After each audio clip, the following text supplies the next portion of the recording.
Hello, everybody, and welcome. This is the Apostate Prophet. I hope you're having a fantastic day. How is everybody doing? David is, for some reason, playing with a camera there. These are one of the old ones. I had to break them out to find some lost footage, but these are from the Dearborn days, man. Wow. When you were stopped by the police for yeah. So this was at one point in a police impound. That's funny. And then we had to get a court order to get them to give it back. I should just give these away to someone who wants collector's item. So today we are going to do very interesting things. I'm not going to bore you with David. Everybody sees him every day. I'm pretty sure people are sick of it. But Cameron has never been on this channel before. So hey, Cameron, what's up? That's true. Yeah, I didn't even think about that. It's because he's scared of you. I am. I'm terrified. No, I'm saying AP. No, I'm saying AP's scared of you. Oh, okay. He's like a fragile atheist. If he's scared, you don't want to be around. One Christian is enough for him to be around. He doesn't want to like a bunch of Christians around him influencing. Got it. Terrible. Yeah. Got it. Yeah. So how are you doing, Cameron? I'm doing okay. Yeah, I don't normally stream late at night, so I normally stream like during the day. But David, you sleep during the day, right? So that's why you guys always stream at night. Is that correct? Yeah. I go to sleep around 8 to 9 in the morning, and then I sleep into the afternoon. Yeah. So one thing that people should realize, and that Cameron should realize off the very beginning, is that we are basically here to just yell at Cameron, be angry at him, ask him what in the world he was thinking, because he made a terrible alt tweet. Stupid tweet. Yeah, worst tweet ever. Worst tweet in the world. Our intention is to make Cameron cry and quit in rage. I'm gonna humiliate him. You'll be humiliated. He already looks like he's about to cry. Yeah, I am crying, actually. Yeah. So, David, why don't you summarize why we are here? Well, first we should probably mention that Khalil, like people are. I can see the live chat. Not here yet. Yeah, Khalil said he's going to be a few minutes late, so yeah, he'll be here in a few. Which I mean, he originally said he'd be 9:30, so he's actually technically not even out late. Yeah, but So Cameron Bertuzzi recently made a tweet saying that Christians and Muslims should unite and be on the same page about all issues, and they should unite against atheists to destroy all atheists from the world, to wage jihad against everyone, and to then be united forever as brothers in the Abrahamic faiths. And then a bunch of us looked at that and said, that is a horrible idea. And so we want to give Cameron an opportunity to defend his ridiculous thoughts. Zoom all the way in. So here's the tweet that we're talking about, this is probably the worst tweet that I've seen in my entire life. It's pretty racist. It's pretty racist, actually. And by Cameron, and it says, by the way, Christians and Muslims should work together to combat atheism. When I first saw this, I thought, I bet he's joking. And then I looked at it further and I was like, wait a minute, I don't think he's joking. Mm-hmm. But yeah, so I couldn't believe it, which is why. And go back up before we see how people just completely humiliate him. Look at what he says there. Christians and Muslims should work together to combat atheism. Now you got to look for signals. Combat there. That is one of the possible translations of the word for fight. In fight those who do not believe in Allah. It's can be translated as combat those who do not believe in Allah. And notice here's Cameron saying that he's on the same page with Muslims in combating those who do not believe in Allah. You got to pay attention to these signals that call for openly slaughtering people. That is a good call. And as David knows, and Cameron probably knows this too. Maybe he's behind the scenes working with them. But the Quran says in chapter 9, verse 29, that precisely this, that you are supposed to fight or combat those who do not believe in Allah and the messenger, who do not believe in the day of resurrection, and so on. So Cameron is basically kind of, in his own words, saying what the Quran is saying. How do you explain this, Cameron? Well, so I mean, for people that don't know, this is the first time I'm on your channel. What I do on my channel, Capturing Christianity, is I at least attempt to expose the intellectual side of Christian belief. And so I focus mainly on mere Christianity. And in fact, part of my inspiration for doing what I do as a sort of quote unquote apologist is part of my background. My brother is an atheist, and his becoming an atheist actually kind of sent me on my journey into apologetics and philosophy. And so I have a really big interest in atheism, arguments for atheism, arguments against the existence of God, arguments against Christianity. And so a large part of Capturing Christianity is aimed at, combating, if you want to use the term combating, and we'll talk about that probably a little bit more later. Combating. The correct word is jihad. Yeah. So your brother is an atheist, you said? Yeah. My brother is an atheist, and it's so good to know that at least one of you does something right. So that's good. Yeah. So, anyways, the point of my ministry, and I think David and John and like a lot of these other Christian apologists have this sort of the same goal, which is to defend something like mere Christianity. But a component of mere Christianity would be theism. So, like just the idea that God exists. So, I mean, as a Christian, I want to spread the gospel. I want more people to become Christians. And one of those stepping stones to becoming a Christian, especially for an atheist who doesn't believe that God exists, one of the stepping stones is to embrace theism. And so there's a bunch of different approaches you can take to that. You can give arguments. So the idea behind the tweet was basically that there's a lot, like I watch you guys a whole lot. Like I really enjoy the content that you guys produce, especially in response to the Dawa guys and everything. And so that's kind of like my exposure to Islam, basically, is watching you guys respond to these other dudes. I don't really watch Ali Dawa. I don't watch Muhammad Ijab. Like I don't watch any really popular like Islamic apologists. So the idea behind my tweet is that there's, and actually, I don't know a whole lot of other Islamic like scholars or Muslim scholars. I don't really know who would be sort of good to quote unquote partner with to actually go about like giving arguments against atheism. So like I even made a video responding to Ali Dawa. Your debate actually, AP, with him on the contingency argument, and his version of the contingency argument that he laid out in your debate, and you gave some really good objections to it. You're like, I don't have, when I made this tweet, I'm not thinking like, let's partner with Ali Dawa and combat atheism. That's not who I have in mind. Who I have in mind are people who are sort of philosophically minded. You want to partner with Ali Dawa on this issue. Come on. You want him to, you want to work on a contingency argument with. he's saying all of these nice things right now just to kind of soften the mood and make us less hostile. You're not getting us off guard, Cameron. But yeah, he even said that I raised some good objections to Aridawa, but I didn't hear you see that. You see the level of manipulation here. It's like AP, I watched your show and man, you make great points and so on. So therefore, agree with me. Come on. Okay, so long story short, you guys caught me. You caught me. What you're saying is that you shouldn't have made that tweet. The tweet was bad, and case closed. No, I think that it can be nuanced. There's basically the idea is I'm not saying that like Christians and Muslims should partner on everything. I think that in some circumstances there can be situations in which a Muslim and a Christian could partner together and say defend some argument for the existence of God, at least a concept of God that the two of those agree on.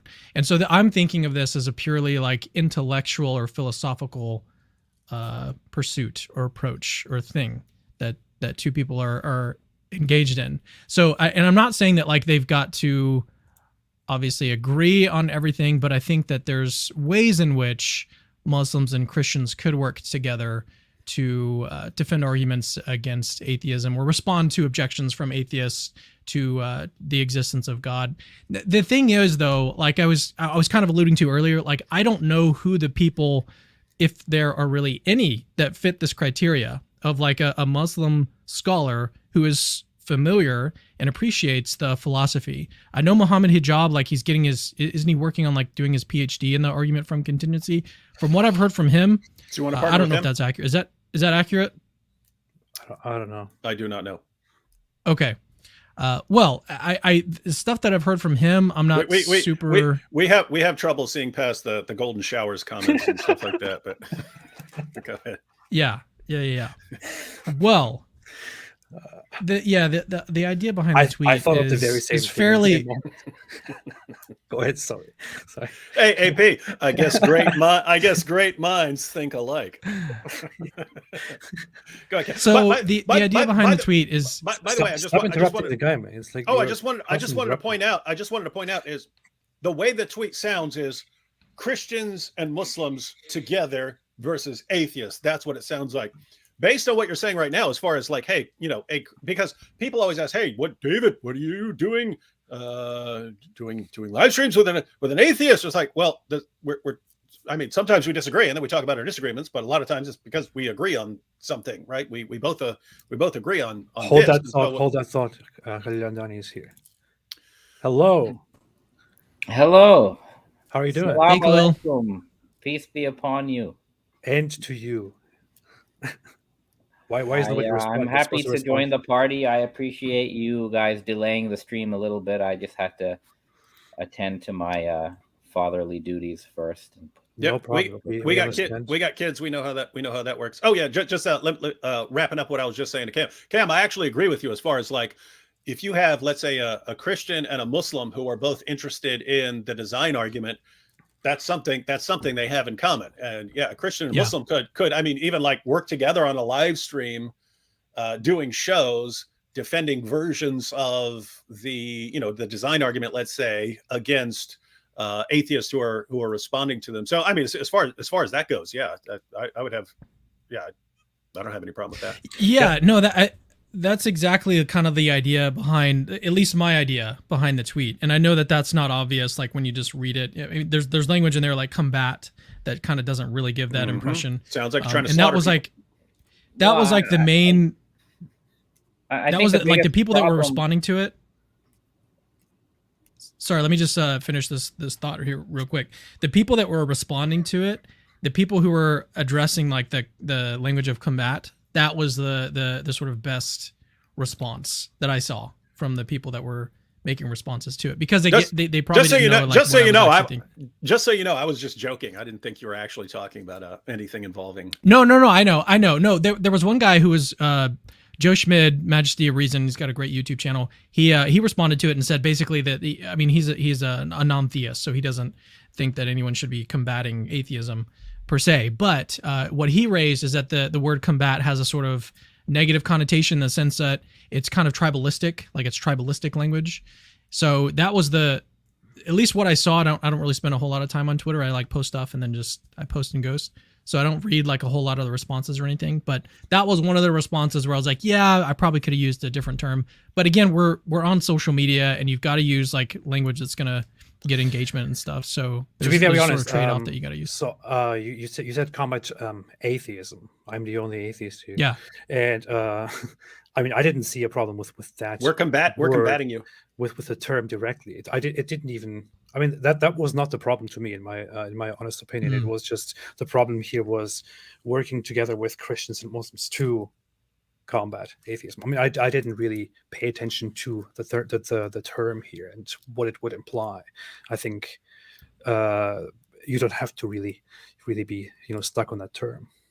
Others might disagree. Well, I mean, David made an interesting point earlier that there's people who raise objections to what David does in working with you, AP, and like, why would a Christian partner with an atheist and try to combat, in a sense, Islam?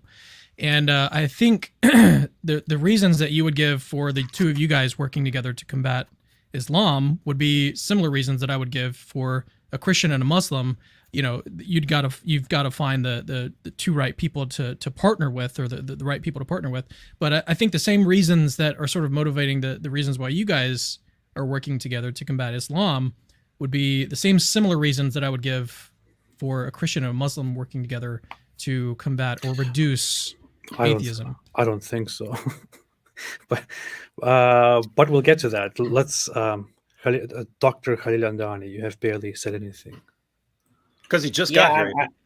I thought the tweet was a problematic tweet because the sentence began with "by the way."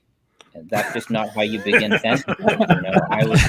I would mark that down. Apart from the first few words, I thought there's nothing wrong with this tweet. I was actually taken aback by how much negativity it got. Not from people like AP, because I expect people like AP to object to anything that has the word Islam. So that's not a surprise. Yep. But the surprise for me was that Christians were getting upset, right?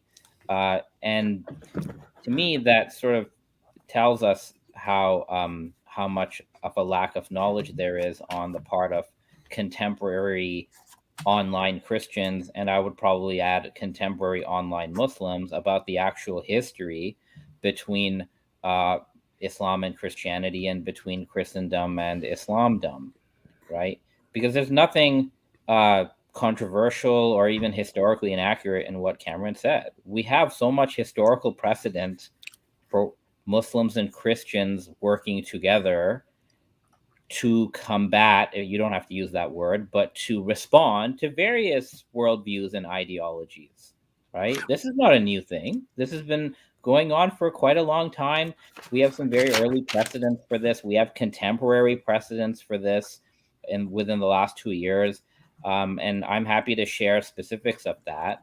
But I don't know what standard somebody would appeal to say you have a problem with it, unless, of course, you're an atheist and you felt sort of left out of the party, oh, they're ganging up on me type thing. No. I think my problem in this is very obvious, and the problem that many Christians also have is quite obvious. I responded to the tweet by bringing up certain Quran verses which condemn Christians. I didn't even really go into the details. I just put a few things there which explicitly and clearly condemn Christians. But to me, it is just very clearly a problem, because somebody like Cameron, in good faith, may think atheism is a trend that is, taking religion away from society, that is taking the traditional way of thinking away from society. Muslims and us Christians, we have something in common. We want to preserve these things. Therefore, we should work together against this trend, against this wave. And I get that, but there is a problem attached to it here. The problem is that when we talk about Muslims, so when Cameron says Muslims, he's not talking about the people who actually are Muslims, who will be addressed by this tweet, who are meant by this tweet, not intentionally, but as a result of the tweet, are those Muslims who mostly are not really, fundamentally allied to Christian ideas. I mean, you can take the example of Muslim societies as an example. In Muslim societies, Christians are not really treated the way Muslims are treated in Christian societies. In Muslim societies, especially if they are religious, if preserving religion, if preserving traditionalism is the issue here, in Muslim societies, Islam is what is dominant, Islam is what is precious, and everything else is at the bottom. And this is only right now, it is not even that serious, because right now we are in a time where things have been modernized, although in some countries like Saudi Arabia, like the oil countries, the Arab countries, and others, things are still pretty bad for Christians. In Egypt, things are still pretty bad for the Coptic Christians. In Pakistan, they are pretty bad for the Christians there. So I understand the idea, atheism bad, let's preserve religion, let's preserve tradition, but it doesn't work, because you might be one of those Muslims who agree with it and who are peaceful, but most Muslims just are not like that. Yeah, Cam, Sorry, hold on, wait 1 second. What is your claim, that Muslims are not peaceful? Most Muslims are not peaceful? Is that the problem that you have with the tweet, so that the majority of Muslims described by the tweet are not peaceful? Majority of Muslims are not peaceful in the sense that they would want a society in which both Christians and Muslims are, equal to each other and preserve each other's rights. But this is not true. It is true. Where is the statistics that the most Muslims in the world today are not peaceful? Because most of the death count and bloodshed that's being committed in the world today is not by Muslims. Okay. When we say powers, okay, mostly bombing Muslim majority nations. All right, but I didn't say. Did you hear me say that most Muslims are out there to kill? You said most Muslims are not peaceful. That's what. No, okay. Said. I think it was quite clear what I meant by that. What I meant by that was most Muslims. Okay, most Muslims do not want to have an ideal society where Christians and Muslims are equal. Okay, hold on. Equal in what? In citizenship? In what? In rights. In rights. That's completely wrong. That is statistically incorrect. It is proven incorrect by just the recent agreements that the representatives of most Muslims and Christians, namely the Catholics, of the agreements they've gotten into. All right. And we can talk about some of that if you would like. So you are telling me that in the average Muslim society, the average Muslim, or the average Muslim society, the average Muslim state respects Christians just as much as they respect the rights of Muslims. So that's a different claim. Now you're talking about no, states. Why? Okay, people and states. Muslim states tend to be not democratic. Okay. They don't represent the will of the populace. And the policy of a Muslim state is a governance issue. We are talking about what Muslims believe. So most Muslims believe in freedom of religion. No, they don't. The Al-Azhar, which represents the Sunni Muslims of today, minus maybe the Salafis, Al-Azhar signed an agreement with the Catholic Church. I can even put some of it on the screen if you want. It's literally a document called On Human Fraternity. And this document, which is a joint declaration of the Muslims of the East and West and all Catholics, basically upholds equal respect, equal dignity for Muslims and Christians. It condemns anything that is a threat to life. It condemns genocide. It condemns acts of violence. It condemns forced displacement. Anything that goes against these basic values, this document condemns. It says religion must never. Does Al-Azhar represent the average Muslim? Hostility or extremism, and this is from 2019. Do they represent the average Muslim view? Yeah, yes, they do. Al-Azhar is the highest. So you think the average? You think the average? You think the Al-Azhar authorities who come together and sign this represent accurately the average Muslim view? Yes, I do. How do you make that? How do you come to that claim? This is the historical and contemporary status of Al-Azhar. How can you show me? How can you tell me that they actually accurately represent the average Muslim sentiments? Al-Azhar is historically the longest enduring and most revered intellectual authority for Sunni Muslims, not Shi'i Muslims. Okay, Sunni that's not what I asked. You're asking me how do you know that Al-Azhar represents the average Muslim view? Yes, So that's what I'm telling you. This is not how you demonstrate. Now, if you want poll data, you can go look up different Pew polls. Definitely, Muslims are not violent people. Most Muslims, according to poll data, are more peaceful than Christians, Jews, and atheists. If we go by poll data. I actually published a survey before, which was primarily about what religious groups think about other religious groups. I think if you give me while you talk, if you give me a little bit of time, I will actually look that up and put the graph on here. You can see that Muslims are actually the most intolerant and the most the group that dislikes other religious groups the most. Specifically, they have a problem with Jews, which we all know. They don't like Jews, and we also have a Pew research which clearly is irrelevant. I want to talk about Cameron's tweet. How is this irrelevant? Because this doesn't speak to the tweet. I want you. So you're claiming that Muslims and Christians can't work together. I'm claiming that history supports his tweet and contemporary developments support the tweet. The problem is that you, AP, are completely oblivious, either willfully or out of ignorance, to all these historical and contemporary developments. Are you telling me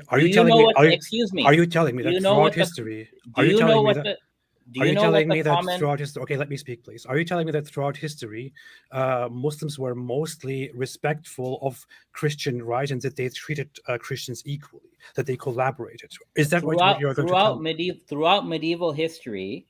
Throughout Islamic history. Yeah. Answer my question. History, again, I'm going to answer your question. Okay. So first of all, I want to speak to today because we live in the 21st century. You just said history, so let's go back to the history. The last 10 years, are they part of history or not? No, they're not. They're usually called recent history. Okay, well, in my books, the last 10 years are part of history. So okay, first you made a claim. You said you talked about history. I want to ask you a very simple question.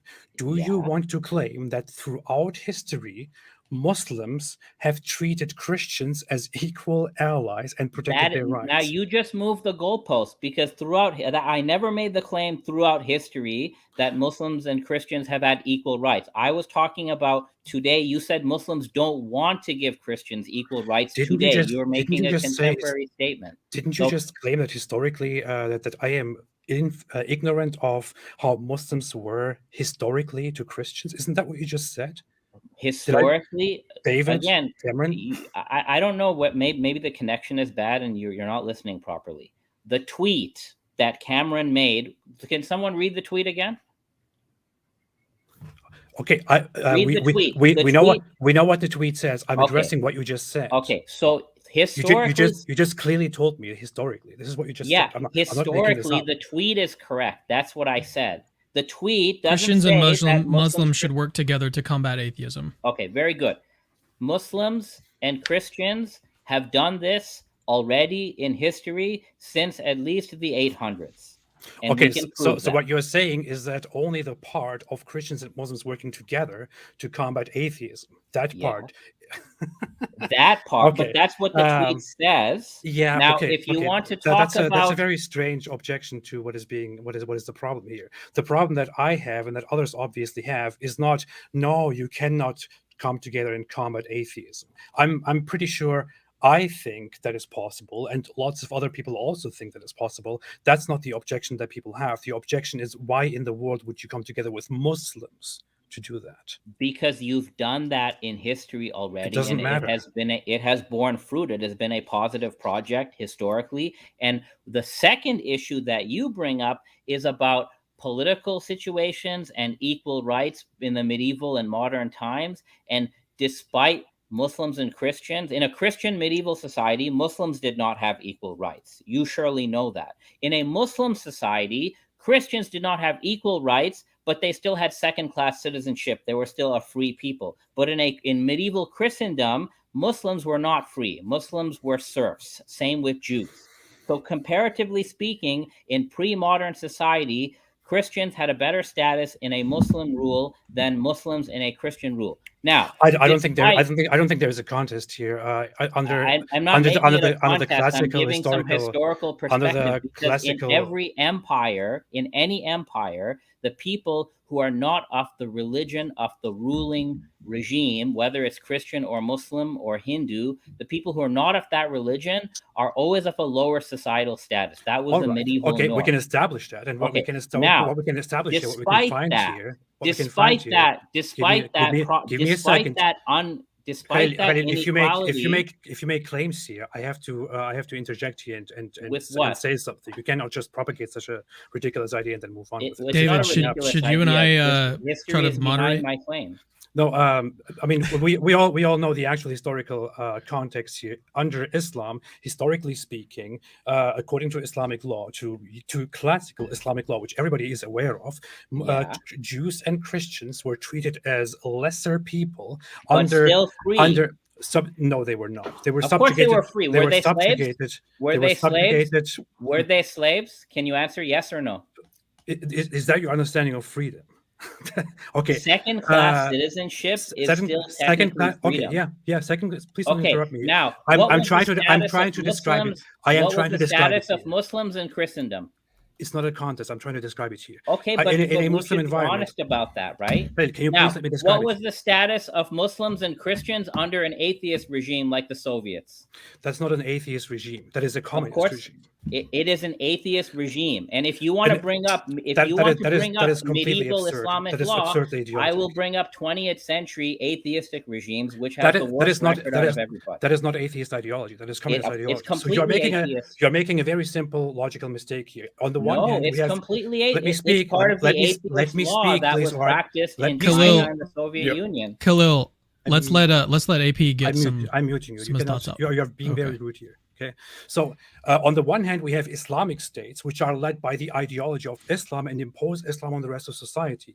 And on the other hand, we have communist states who happen to be atheist because that is part of their communist ideology, and they impose communism upon society, and by communism, through communism, have a rule of law and thereby oppress people. So one is motivated by Islam, one is motivated by communism, not by atheism. There is no such ideology as atheism, which has certain tenets. You should be aware of this. You are a terrible professor here in this regard. I'm sorry.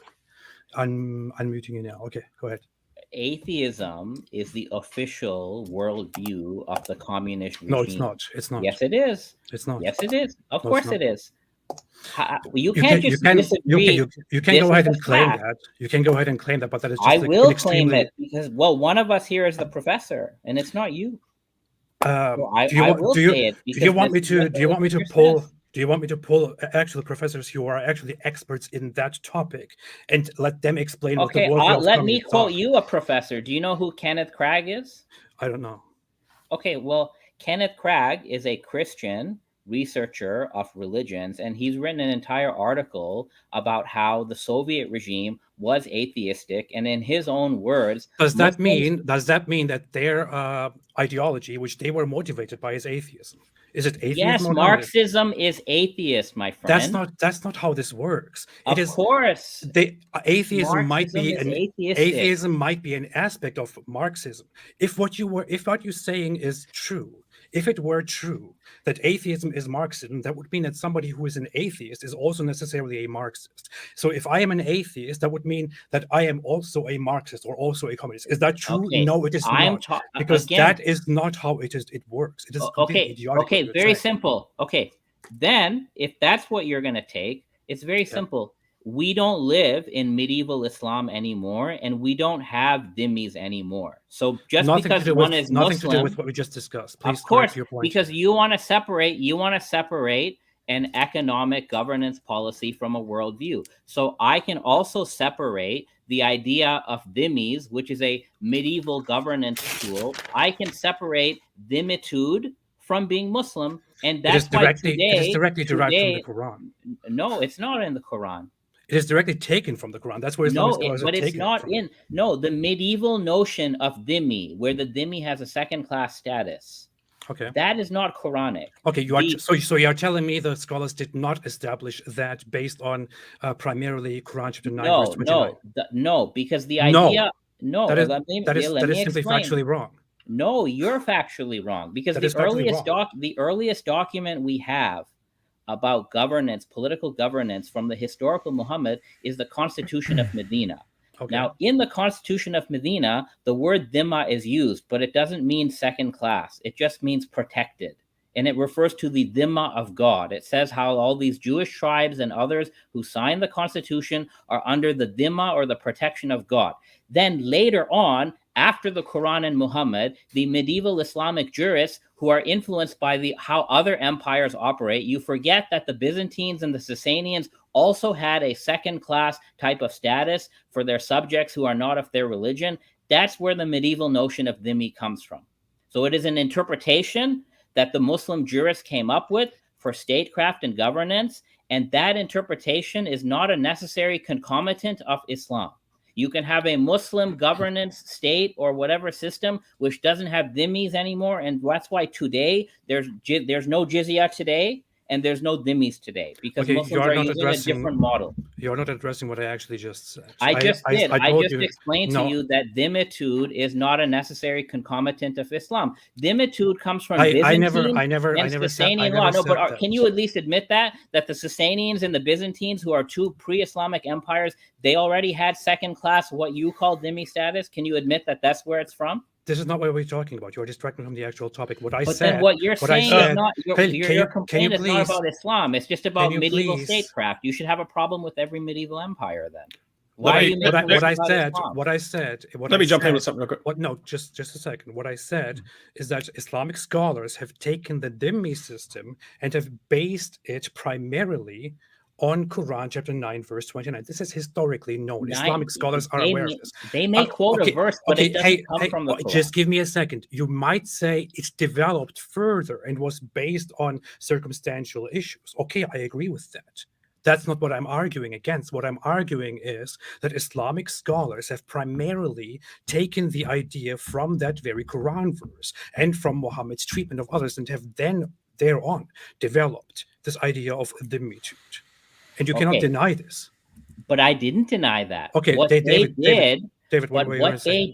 what these medieval Islamic scholars, what they developed is not exceptional in the medieval period, because every empire has this. It doesn't matter if it's exceptional or not. We are not. Okay, but then what you're saying, that if it's not exceptional, if you admit that a second-class citizenship status is not exceptional for a medieval empire, which it is not, then it's actually not unique or distinctive to Islam. Nobody cares if it is unique or not. What matters is that you said this is an essential part of Islam. This is a rule under Islam, but it's not. Okay, does this is a rule of Islam mean only Islam has that?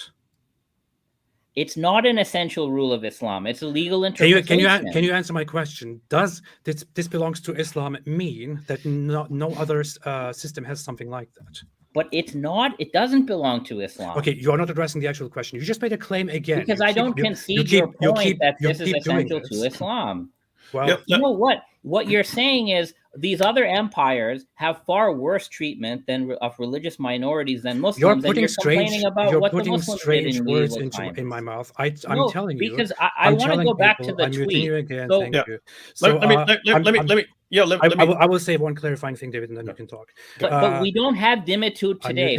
Thank you. So I say very clearly, Islam has this issue. I have never said this is unique to Islam. You then coming out here and saying you are acting like, or you are claiming this is only unique to Islam is just deceptive. I never made such a claim. Go ahead, David. Go ahead. But let's be clear. It's I have to let David talk. Thank you, David. Go ahead. There's no jizya or dhimmis today. It's a medieval Islam. Would you agree? Go ahead, David. So I didn't want to jump in because I want like three people arguing at once. But I just want to try and bring all of this together. One, political regimes generally try to make rules to keep whatever the dominant group is in power continuing to be in power. So it's pretty standard human nature for whether it's a tyrant or even if you have a democracy or something like that, people will say, okay, what is in the best interest of the dominant group, and we'll just historically people try to make rules like that. So that would be true of communists, Christians, Muslims, and so on. But we AP and I would say, as far as atheism is concerned, like communism has the rule. As far as atheism is concerned, you wouldn't look at atheism and say, okay, it's a natural outgrowth of atheism that you should impose atheism, or that non-atheists should not be, or that non-atheists should be relegated to a different status in society or something like that. Likewise, you can have Christians who put other people in a second-class state in a society or something like that. But if you're just looking at Christianity, the teachings of the gospel, you wouldn't say, oh, this follows from Jesus' commands to whatever, therefore this is how a society runs. You don't get much of an idea of a political regime from Jesus or the apostles, because they weren't thinking about a political regime. But the point is, anyone, once they get in power, whatever group it happens to be, would tend to implement rules and laws and so on. They're going to, keep their status and so on. Our concern about Islam would be that it's built into the system. In other words, it's built into the system that you impose this as the law, and other people get subjugated. With that said, that's our view. But I have to qualify that, because we are interpreting Islam quite a bit through the lens of the Sunni Islam that we're constantly interacting with, and Sunni scholars, Sunni theologians, and so on, Sunni commentators, who are interpreting this as something that goes all the way back to the time of Muhammad and so on. So we're looking at this and saying this is built into Islam, because the commentators are basically tracing this all the way back to the time of Muhammad. Here was the situation with Muhammad in Mecca. Here was the situation later when he arrives in Medina. And by the end, that's when it's fight those who do not believe in Allah, until people are subjugated and people are second-class citizens and they feel themselves subdued, Jews and Christians and so on. So we're interpreting it through that lens. With that said, if Khalil does not agree with Ibn Kathir and all these other guys, which I'm sure he doesn't on a lot of issues, then he's not looking at it through the lens of later Sunni commentators and so on, whereas we are. So we're looking at that, and the people that we're predominantly interacting with today, as far as the people like Ali Dawa and so on, who are saying, if we get an Islamic state, AP is dead. Ex-Muslims are going to be executed. We're looking at it through that lens and saying, these are not guys who want. These are not guys who are looking for equality, and everyone's going to be in a it's when we look at the online Dawa guys, or a lot of the scholars, they're actively calling for situations where Asim al-Hakim, very popular Muslim scholar, he says the Muslim community should be building up strength until they can go door to door, knocking on the door, saying convert to Islam, submit and pay the jizya, or you'll be executed. So it's not that we're saying all Muslims would agree with that, but that's primarily who the sort of groups we're interacting with. And so when we're interpreting Islam, we are looking at that. We're looking at that. And so it looks like this is something that is completely built into Islam. Our understanding of passages like 929 is viewed through that lens. So we're seeing this as, yes, there are human tendencies to subjugate other groups when you get into power and so on. But it doesn't seem to be built into necessarily other groups, but it is built into Islam.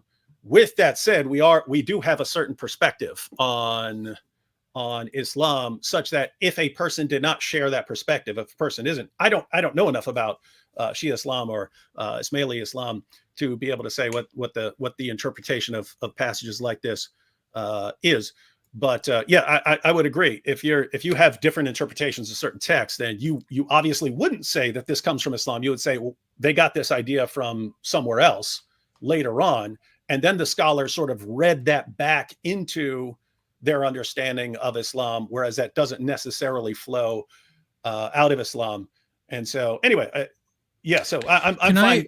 I'm fine getting back to the tweet, but Yeah, the problem Can is I- basically that Khalil Andani is basically doing the gatekeeping for the majority Muslim population that has views that are unacceptable to all of us. While he comes here and just angrily discusses with us and presents an Islam that nobody in the world believes in, the majority of Muslims follow people like Muhammad Hijab, Ali Dawa, or even Asim al-Haki, Mufti Menk, and so on. Can you prove the majority? So what David said. So David, I'm glad that you inputted and said what you said, because that gives me a better sense of what you guys are responding to, right? So look, Asim al-Hakim, Ali Dawa, Muhammad Hijab, all of these people are Salafis or neo-Salafis. Let's at least get that on record. Okay, these are not mainstream Sunnis. You may think they are if you only live and operate exclusively on YouTube, but these people who you've cited are not mainstream Sunni Muslims. They're not. The Salafis, they're all Salafis. People like the Taliban? No, people like Ibn Kathir and so on would be. What are the Ibn Taliban? Kathir does not. So the only reason why a lot of people know the name Ibn Kathir today This is extremely deceptive. Khalil Andani, what is the Taliban? Are they Salafis too? No, the Taliban are another extremist group, but they're not mainstream as Muslims either. Okay, I'm asking you because you are saying that these people are Salafis. They don't the represent people Sunni he Muslims. cited. Okay, I'm asking you. David cited are either full-blown Salafis or they are neo-Salafis. Okay, what are the Taliban, for example? Tell me. I'm not talking about the Taliban. I'm asking you a question. What are the Taliban? The Taliban are a movement that comes from the Deobandi movement, who were radicalized they were radicalized in these refugee camps in the aftermath of the U.S.-Soviet war in Afghanistan. Okay, the Taliban are the children of war. What creed do they follow? They are a Deobandi creed. What are the Deobandi? Deobandi is just a movement. That's not a creed. What is the creed?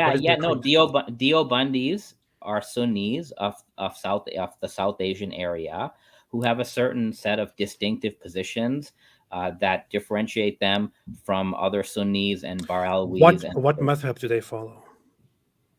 I think by madhab, if you had to count them under madhab, they would be technically Hanafi. Yes, exactly. Thank you. So they are Hanafis, which is, by the way, followed. It is the most popular.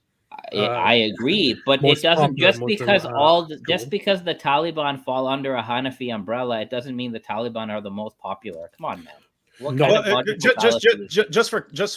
to get back to what is that what I just said? It's not what I just said. AP, you are very sneaky, my friend. I know your game, sneaky, bro. Sneaky I watch YouTube. Khalil, why are you doing this? I said they are. Why are I you said they doing are. this? I said these they are cheap Hanafi. tricks may work with other people, my friend, but you're dealing with an actual professor here. Stop doing this.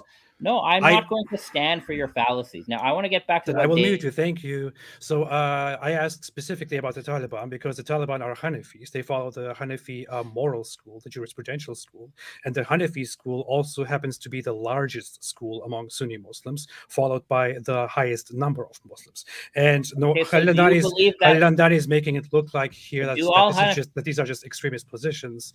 But unfortunately, this is not true. I'm removing him for now because he's being so absolutely rude.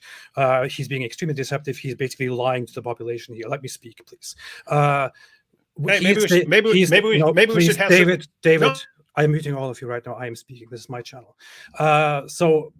He is making it look like this is only a Salafi issue. He's being extremely deceptive and sneaky here. It's not just a Salafi issue. Salafis are not the only ones who are extremists. Salafis are not the only ones who have all of these terrible rules. In fact, in Sunni Islam, and he is aware of this. He's specifically aware of this. He must be teaching about this. The four Sunni schools of jurisprudence are followed by the vast majority of Sunni Muslims, and Sunni Muslims make up more than 85% of Muslims around the world. According to all of those schools, followed by Muslims around the world, apostates are to be put to death. Christians and Jews are filthy disbelievers who do blasphemy and who do shirk and all of these things all the time. Nevertheless, they count as second-class citizens, so their rights are protected. All the others are probably not protected, but historically they somehow became protected citizens, and so on. Wife beating, child marriage, I don't know, killing people for adultery, homosexuality, this and that. All of this is part of their schools. The average Muslim may not know everything, but if you look into the books, the jurisprudential books of all of these 4 schools, and in addition to that, to the Salafi books, all of them agree on fundamental issues, which are: we are Muslims, we proudly suppress, and if necessary, fight and kill and execute and enslave the disbelievers. And this is a fact. If anybody wants to contest this, prove me wrong.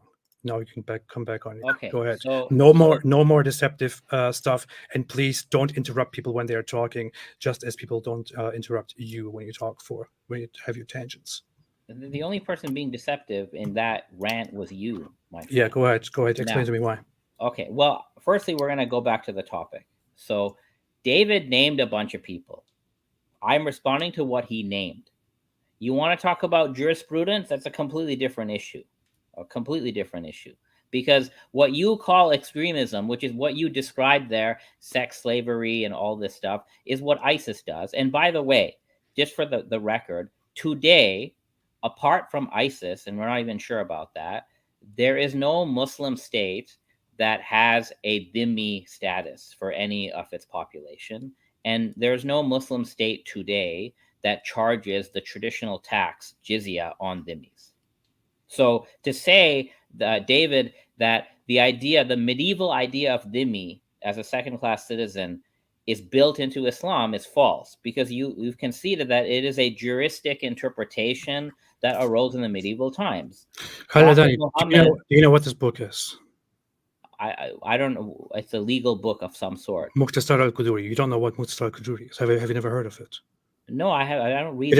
It is an extremely prominent book among Hanafi Muslims, one that Hanafi Muslims very often go to in order to understand their jurisprudential school. Who is it written by, and in what time period? Al-Baghdadi, 362 after Hijrah to 428 after Hijrah. Very prominent book in Hanafi, in the Hanafi school, and such books exist in all the other schools, and the Salafis have their own chain of books. And everybody has fiqh books, but you said you were not going to interrupt. So and this explains, well, if you're going to be deceptive, I'm just going to have to clarify this. I'm not going to be deceptive. What I'm saying is that explains fundamental Hanafi morals, and in here you can find all of the things that I just mentioned, including child marriage, including forcible marriage under certain circumstances, including stoning people, cutting off hands, killing apostates, and so on. This is not just some extremism or anything. This is a fundamental part of the vast majority of Muslims and what they believe in. Okay, so something being in a fiqh book does not make it a tenet of the Muslim faith, number one. Number two, a rule could be in a medieval fiqh book, but all of these legal traditions that you've named are fluid traditions. And just because something is written in 300 Hijri, it doesn't mean that all Hanafis of today use that book and implement it in this very binary fashion, because that doesn't happen. So when you want to mention something like stoning, as if like this is a scare tactic that you're using. You want to make it seem to the Christian audience that their Muslim neighbors are just ready to stone somebody. But then you have to go read how the whole tradition actually implements, or in most cases fails to implement, something like stoning. Right? Now, I want to get back to the point. The point is that's the issue here. The average Muslim you won't let us talk to the point. The point is Cameron's tweet, and you want to talk about other issues. Well, if you would like to have a debate about warfare, we can have that debate. Okay, if you want to have a debate You keep about throwing these jihad, weird we things, can and then you we are can have surprised that that I actually debate. respond to them. But in terms of Okay, today, please let me moderate this. You come in here and you throw in these deceptive things, and then you are surprised that I respond to them, and then you want to get back to the topic, but and then you won't. accuse me I of have being not rude. said anything deceptive. All my comments have been about Christians and Muslims. So All did right. I say I that want to ask the dhimmis didn't exist? audience. I No. want to ask the audience here. Did I ever, when I mentioned stoning, imply that the average Muslim neighbor here wants to stone you? No. You said all Muslims believe in this, so Does you're not using any mean nuance. does that mean the average Muslim neighbor wants to stone you? No. Thank you. Now go ahead with the topic. You said they all believe in this. You name Yeah, a bunch of things, forced Okay. marriage, and you're like they all believe in this. You should go poll. Apparently, you cannot poll the comprehend average very Muslim simple and ask sentences. the average Muslim. Oh, you want me to do that? Okay, Yeah, I'll go do yeah. research. You Okay, think yes. that children should be forced into marriage? Most will actually say no. They will not Okay. say yes. It doesn't I'll matter go- what I'll- a fiqh I book will- says I or will go doesn't to- say. I will go to By the way, stoning. I will go to stoning until even Pew research says, fiqh, okay? any fiqh in a fiqh book, the reason why it's called fiqh is because fiqh means understanding, and all fiqh is an interpretation of the time and the place. That's what makes it fiqh. That's why you have so many fiqh books which have different opinions, because all of these matters can be interpreted. Dhimmi status and jizya is part of this interpretation, which today Muslims don't implement. There's no Muslim state that has dhimmis or jizya. It just doesn't exist anymore. Similarly, And why was it offensive, abolished? let me finish. When was it abolished? Offensive jihad today, according to Al-Azhar, is impermissible. It can't be done anymore. And why not? Because there's no caliphate. And why not? Because there's no caliphate. No, that's not the reason they give. No, that's not the reason they give. That is the reason why it was abolished in the first. It was That's abolished. not. I'm telling you, if you let me finish, I will tell you. But you won't let me talk. You just love to interrupt people. We all know the answer to this. Muslims will say the very same thing. It's not. Al-Azhar doesn't say offensive jihad is impermissible because of a lack of a caliphate. Okay. That's not what they say. And why do they say it is impermissible? They say they gave two reasons. So the one reason they gave is that today in the modern world, Islam can be preached in non-Muslim lands. That was one reason. The second reason they gave is that today, unlike the past, Muslims have covenants with all these other groups. There are covenants, and there should be brotherhood between Muslims and non-Muslims. That's literally what they say. And for this reason, offensive jihad is impermissible today, and only defensive jihad is permissible. This is the fatwa that comes from Al-Azhar.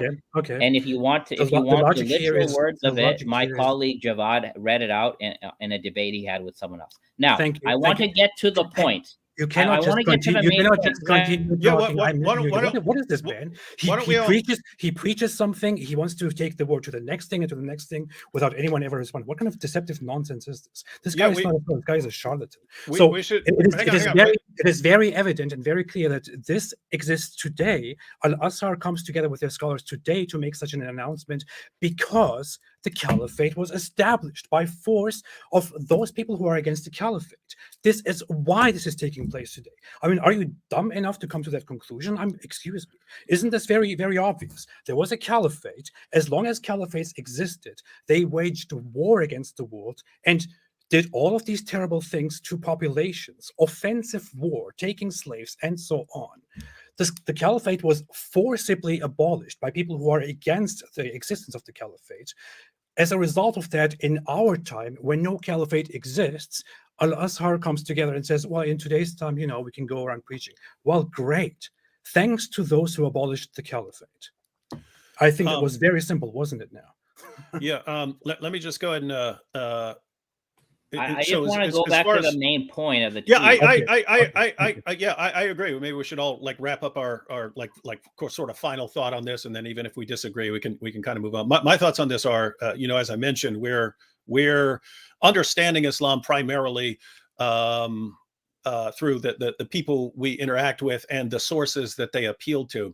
So, when we look at someone like Ali Dawa, we don't think, oh, he's just using some medieval idea when he says that in an Islamic society, AP would be executed. He's not just coming out with that off the top of his head. He's not appealing to a fiqh book or something like that. It's he believes in standard Sunni Islamic sources like Sahih al-Bukhari and Sahih Muslim and so on, which say that if anyone leaves his Islamic religion, kill him.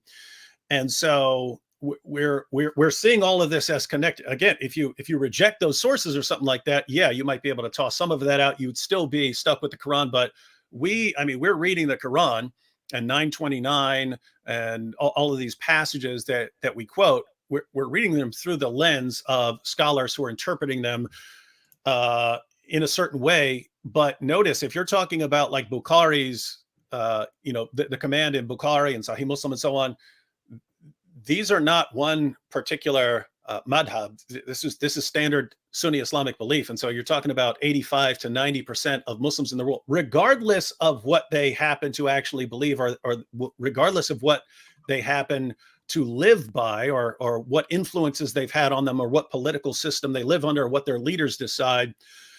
As far as what their beliefs require allegiance to Muhammad's commands. And so if Muhammad commands that you kill apostates, or that you stone people for adultery and so on, we're taking that as standard part of Islam. And if a Muslim does not support that or promote that, great, we're happy for that Muslim, but we're still talking about what it's weird to say that that's not what Islam teaches from our perspective, because that's what's actually in the sources.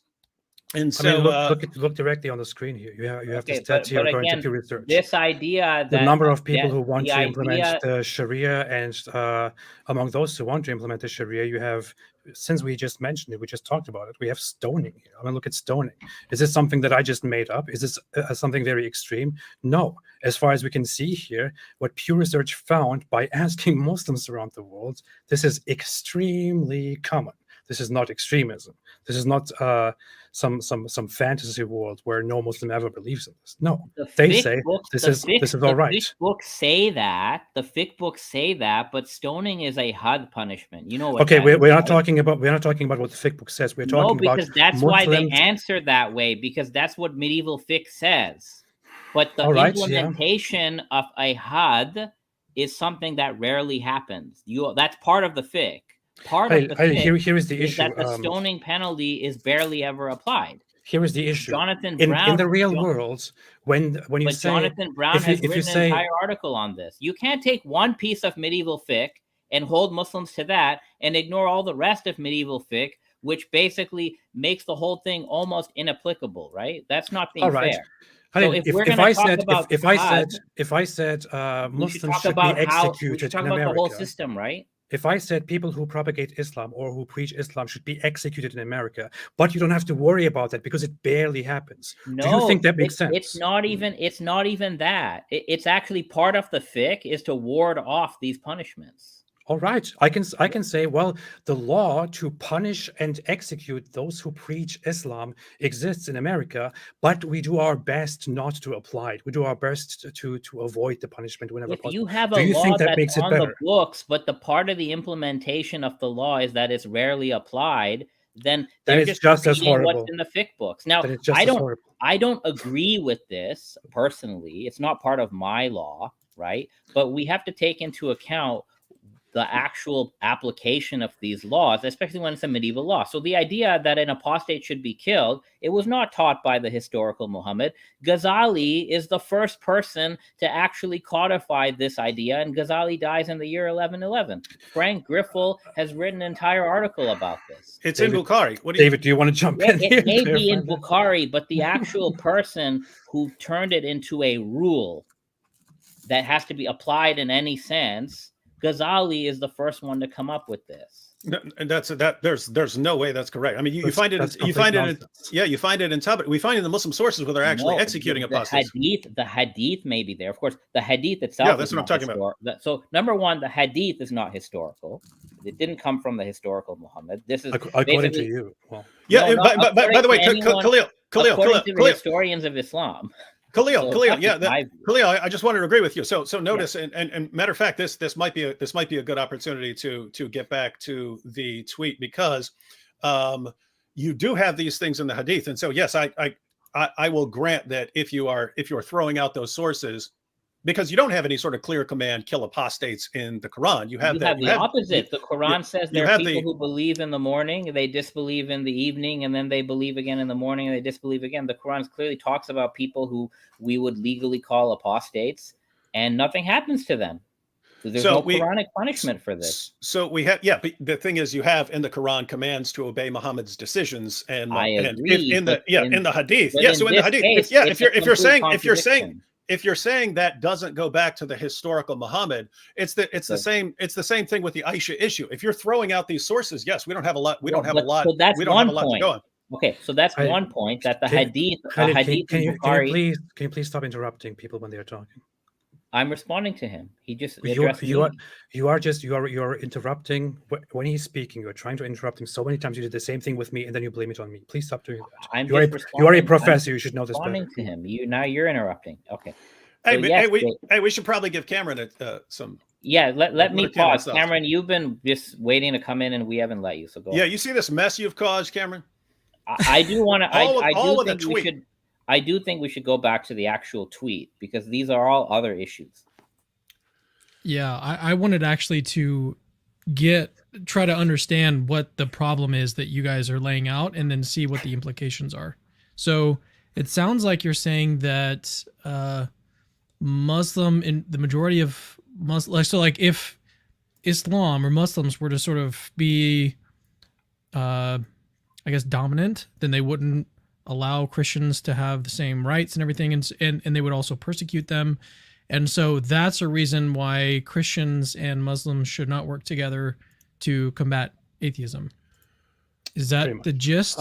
My thought was your tweet sounded like a sort of blanket statement, like ultimate team up. Christians, Muslims, stop disagreeing with each other and focus on dealing with atheists. Yeah, that was my interpretation. If, as I pointed out, if you were simply saying, like, if you wanted to say, a matter of fact, you could even clarify that, and I would agree completely. If you said something like, since Christians and Muslims agree on, let's say, for example, the existence of God, and agree upon certain arguments, we could be united in sharing those arguments, in responding to atheists. I mean, you could even take it further. You could say, hey, since Christians and Muslims agree on the existence of God and creation, and that God sent prophets and revelation, and that Jesus is born of a virgin and performed miracles and so on.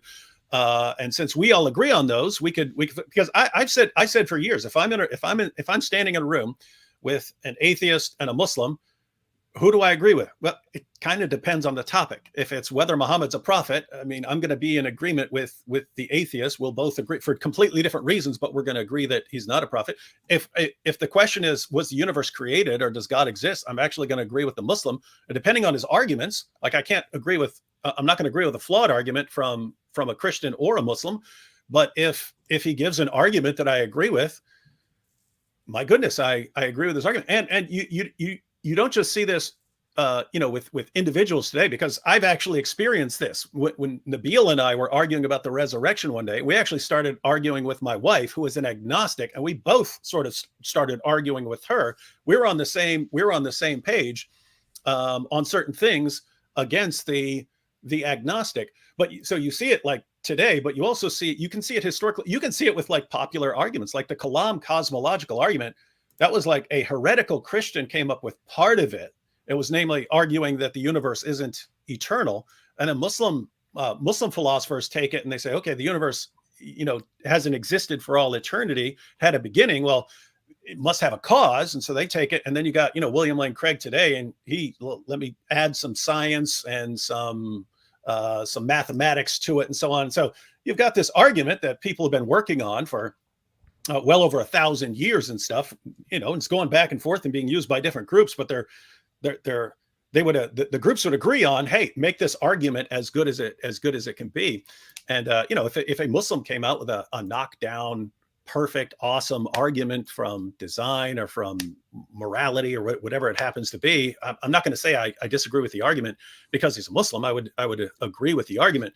And so I have no problem. I have zero problem with Christians and Muslims who happen to agree on something, agreeing on it, announcing to the world that they agree on it, and announcing that they agree against the people who reject it. So it's a parallel to AP and I happen to agree on a lot of things. We disagree on other things, but on the issues we agree on, we're happy to agree. So yeah, it was a little bit of rewording. I wouldn't have any problem. Yeah. So you basically agree with me. So AP though, I think your objection to me seems utterly disconnected from what my tweet was about. So your concern is that if Muslims were in power, then they would persecute Christians, right? And it's probably not just Christians, right? It'd be Jews, it'd be other people that you think would be persecuted. Well, it's more than that. Go ahead. Sorry. Go ahead.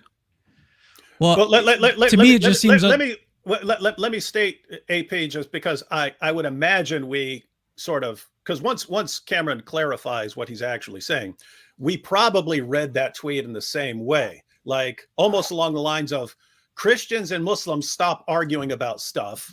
You've got a different group that you should be worrying about more, and it's atheists. So since we're on the same page as people who believe in God, you need to focus on that. And at that point, it's like, wait a minute, why am I going to stop arguing with the Ali Dawas and the Muhammad Hijabs of the world and start focusing on refuting Richard Dawkins or something like that? To us, it's like, what are you talking about? We're being bombarded by, death threats, and we're going to rape your wife and all this stuff. And it's like, you want us to stop responding to these guys and their well, stuff? I want to make it very simple, David. I mean, what you said is largely true, but so in my head, it is just, I actually wanted to respond differently to what Cameron said. I wanted to say, atheists want to coexist with you and be equal to you, and you happen to not like their ideas. Muslims want to kill you. That's what I wanted to say. But yeah, that's basically the gist of it. Yeah. Muslims want to kill Cameron? No, I mean, Muslims want to kill who? Christians? Want to kill those who oppose Islam, want to kill those who leave Islam, want to kill those who cause problems, want to so Muslims want to kill Christians? want to have a society in which again, I want to and so on. That is basically the gist of it. Yeah. No, but hold on. I mean, that's quite a statement. Now you're attributing like murderous intent to Muslims in general. Not in general. I wouldn't say in general. Well, you said Muslims. I would say. Who are we talking about? I would say the representatives of Islam would ultimately want to create a society where, Islam rules.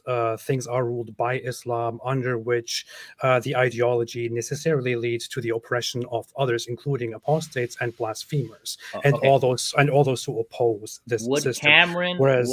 Would Cameron? Okay, why don't we check this? So let's go back to a caliphate where Muslims ruled and where some form of Islamic law was a law of the land and where Christians were dhimmis. Should we just go back in time? Okay. I want to show a slide. This is actually from my class. I'm not like, this is what I showed my class. How do I screen share here? You go on there's some screen probably share, present. quite obvious. Something that says present. Okay. All right. I'm going to show a slide. This is literally what I teach classes. I'm going to show you. We're going to go back in time. We'll check. Okay. Can you see this? I think you have to bring it up. Okay. So if we go to the Abbasid period, this is in the 800s. Would you agree? Abbasids are a Muslim caliphate. Yeah. This is when a lot of Islamic law is being developed. Mm-hmm. The hadith are written during the 800s as well. Okay. So I want to give you two examples of this is just history. This is what happened. So the first example is under the Abbasids, that they commissioned a translation of a whole bunch of Greek, Persian, Indian, scientific, philosophical writings into Arabic. You guys know that. Now, it's worth noting that this translation was done in collaboration with Christian clergy. And we even have the names of some of these people.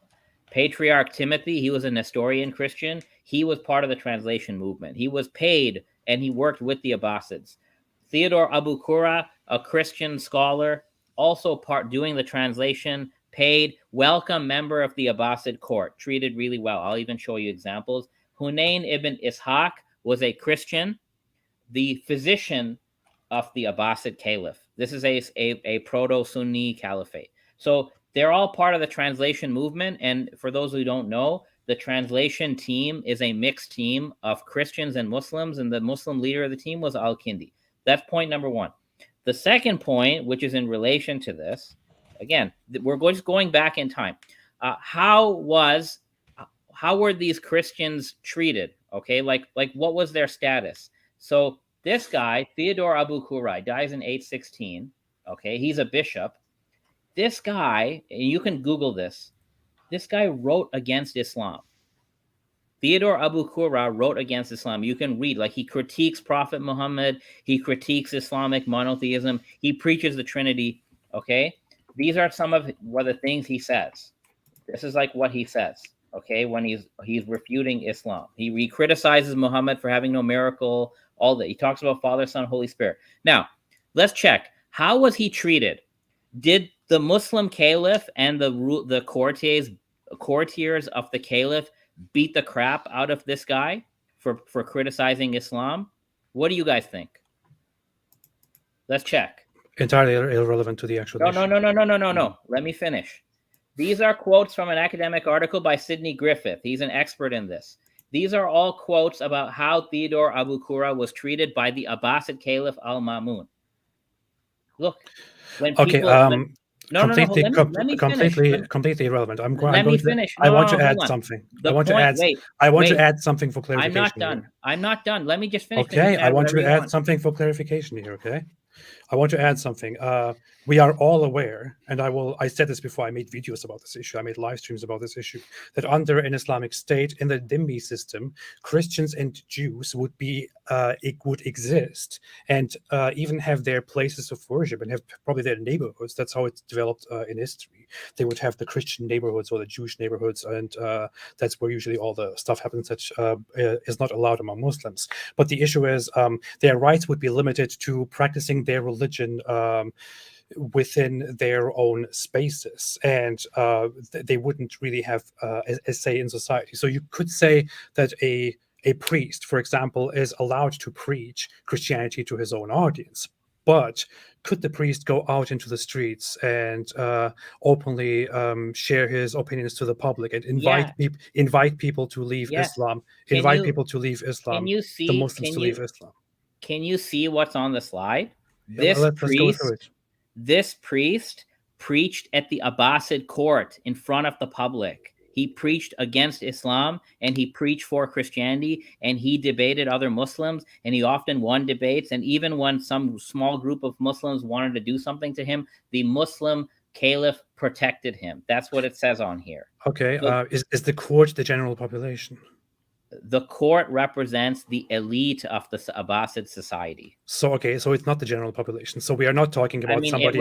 So all the tribal leaders of a society would be at the court. We don't have back in the day this Times Square type thing, but the Abbasid court is the highest level of social interaction in Abbasid society. So if you can preach, imagine this is a Sunni caliph, and a Christian priest comes and attacks Islam and preaches the Father, Son, and the Holy Spirit in front of the entire court elite, and he's freely allowed to do that. All right, but that's not the issue, though. The issue is I'm asking you very clearly. Let me ask you this: in the average Islamic society under the dhimmi system, I mean, you have the rules outlined. You should be aware of this. The rules are here, though. If Christians went out there among the general population, and began telling the people that they should leave Islam because Islam is obviously false, and Muhammad is a false prophet, and Allah is a lie, and the Quran is full of mistakes and full of lies, and so on, would this normally be completely allowed under an Islamic system? Yeah, let's see. So this is an article about this period, about 800s and 900s Abbasid society. This is Baghdad, the capital of the caliphate. This is not some outskirts. So look what Professor Dorrell says. Despite their clearly inferior social status, dhimmis, religious minorities in this and many other periods of Islamic history enjoyed a wide intellectual freedom in society's upper classes, where interreligious arguments based solely on appeals to philosophical reason were a common feature of Islamic intellectual life. This formed the setting of the Kalam debates, quote, these conversations or debate sessions termed majlis or munazara were notable for the presence of representative of every conceivable worldview available of the time, including Christians, Jews, Muslims, Zoroastrians, naturalists, philosophers, and even skeptics or atheists. So apostate prophet, you would have been invited to these gatherings. As Sidney Griffith points out, quote, outright persecution of Christians was the exception rather than the rule. Christians, quote, were not normally subject to outright persecution in the world of Islam simply by reason of being Christian. So we are making a distinction here and specifically addressing, we are talking here about a society of debate on in the upper classes and in the court of the Abbasids. It's also very interesting that we go to a very specific time frame here in order to no, he says other periods. It doesn't just say one time frame. It says other. Do you read that? It says other periods of Islamic history.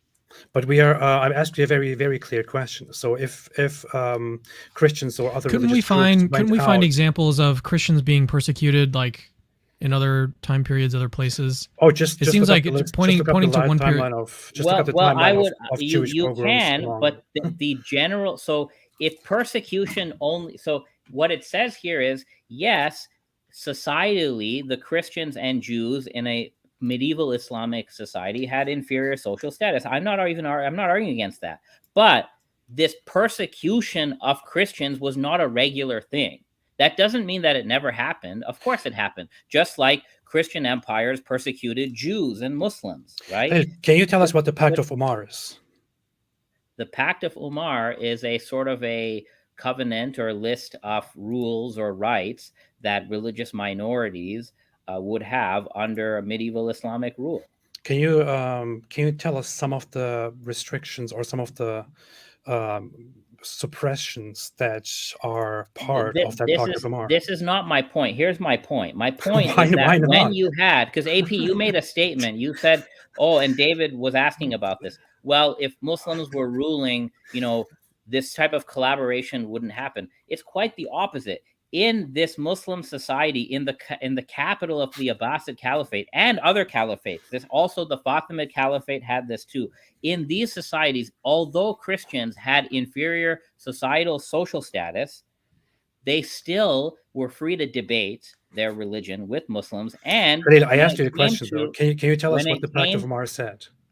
This is not the point. See, the Pact of Umar can say whatever it says, but when we look into real history, what we find is that Christians and Muslims are able to collaborate even in medieval Islamic society. Okay, so what you're doing is you're giving us sources of a specific time period in which it is said that there were debates in the court of the Abbasids and in the upper classes. Yeah. But we want to entirely disregard the most probably the most popularly known document of an example of the Sharia applied to dhimmis under an Islamic state, a precedent for the dhimmi system for centuries under different Islamic states, the Pact of Umar. This says many other periods of Islamic history. It says that. Are you telling me that? All right. These are entirely different things. I'm specifically asking you a question. But this is the Sharia, my friend. This is the Sharia in practice. This is what you're scared of. It's right here. I'm not scared of this. I'm admitting this right now to your face. It's right here. I'm asking you a question. Are you saying the Abbasids didn't follow the Sharia?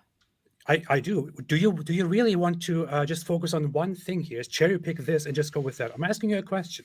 Why can't we just go to it? We are talking about how Muslims treated non-Muslims, right? But so if we want to go to that, if we want to why go does it to even that, matter? It's not. Which society? Can you tell me which caliphate used the Pact of Umar? Which caliphate? It was the Umayyad Caliphate under. It is thought that it was Umar II, I believe, right? And it is thought to be from that period, and it is also thought that most of the application of the dhimmi system throughout Islamic history is very much based on the outlines presented here, which is why I'm asking you, what does the Pact of Umar say? The Pact of Umar is, firstly, it's not by Umar. It's a falsely ascribed document, and it was not the governing document for most Islamic societies. Can you tell us what it said? Can you give us a few points about the treatment? My friend, it's not relevant to what we're talking about. The Pact of Umar is not the governing document for medieval Islamic society. It's not. So if you want to have a very simple source, if you just want to look into this on a very surface level. You can just go and Google Pact of Omar, and you have a source as simple as Wikipedia. It is that accessible. It is that it accessible. doesn't matter. This And is not the legal code of the lists, Abbasids or the Ottomans or the Mamluks. They don't use the Pact of Omar. Why do you keep bringing it up? It's an Umayyad era document. Because it is a precedent for the dhimmi system applied by the Umayyad Caliphate, which is it wasn't even widely adopted by the Umayyad Caliphate to begin with. Then why do you not want to tell me the things that it said? Because it's not. I'm making a point about how was this Islamic dhimmi system actually applied to Christians in real history. I've shown you that Christians are not persecuted. I'm bringing up a document that's not used. Let me jump in with something. Can you just answer my question? I'm just curious. Can you just tell me what a few of the things that said? By the way, where do you get that it's from the Umayyad era? It's attributed to an Umayyad. It is thought to be from the Umayyad era. That is what the scholar. Okay, no. When is it actually? Because from what I recall, the Pact of Umar is a 9th century document, and the Umayyad Empire ended in the 8th century, so it postdates the Umayyads. Well, there are disputes because some Muslims thought that was actually Umar, right? So but you're going to get different perspectives. See, this is the problem here. So I'm trying to say that, look, when Muslims are actually ruling, even when Christians are dhimmis, the Christians are able to talk about the religion, preach it, and collaborate with the Muslims. We know this collaboration happened. It's a fact. That's how all this stuff was translated from Greek to Arabic. It's because they had Christians working for them. The Christians are debating the Muslims, and they're learning theology from one another. People don't know this, but the whole Muslim kalam idea of God having eternal attributes that are distinct from him but not separate from him. Where did the Muslims get this? A lot of people think they got it from the Christians because they were reading Christian writings.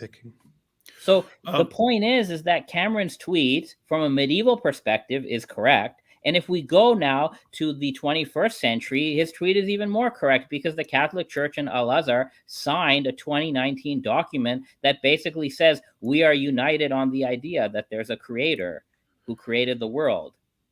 Thank you, Bobo Ewan, for this wonderful super chat. I really appreciate it. David, go ahead. I just wanted to... two things. One, back to the tweet, because John McRae had a comment earlier on suggesting that Cameron has been deceiving us this entire live stream. So that's important to check out. But as far as the discussion that's been going on up until now, there's a parallel in the sense, you guys brought up communism earlier. If you said, like if Cameron had said, hey, we should work together with, let's say, communists or something like that. I'm not saying they're parallel. This is an example of what something might sound like. If Cameron had said, hey, we should be working on we should be partnering with communists to deal with something where we have some sort of common ground. Lots of us would be like, communists? What in the world? Look at what has happened to Christians, in communist countries. And Khalil's response kind of sounds like, oh, but look, right here during this time period, there was, communist leaders were totally fine with Christians and didn't bother them at all. I'd be like, okay, but yeah, you could find examples of that, but it still doesn't mean I want communism ruling me, because best case scenario, it would be like a gamble. Like, which communism are we getting? Are we getting the communism where religion has to be crushed because it's what stands in the way of the development or something like that? Or are we getting like a friendlier version? And so when you're talking about, like, if Islam were to take over, well, what would it be? Is it Khalil's idea about Islam? Is it Ali Dawa's? It's like, I'd rather just not have any of it taking over. With that said, so anyway, that's how the discussion kind of sounds. But with that said, I mean, Cameron's message has nothing to do with Islam taking over or something like that. Cameron's message isn't about we're going to be politically ruled by some group. He's thinking in terms of like debates and discussions and so on, that Christians and Muslims should be on the same page. But Cameron earlier was saying, once he's clarified it, it's something that I don't have any problem with, and I would actually agree that Christians and Muslims as individuals who have common interests and some shared beliefs could totally be on the same page. Again, that's happened in my life. In fact, I mean, I'll say this early on when I was in college and my best friend is a Muslim, I kind of viewed us as like, you know, we're more on the same page than either one of us would be with atheists. It was kind of like, you know, a million death threats later that I was like, no, I kind of have a problem with Islam here, not just with certain individuals.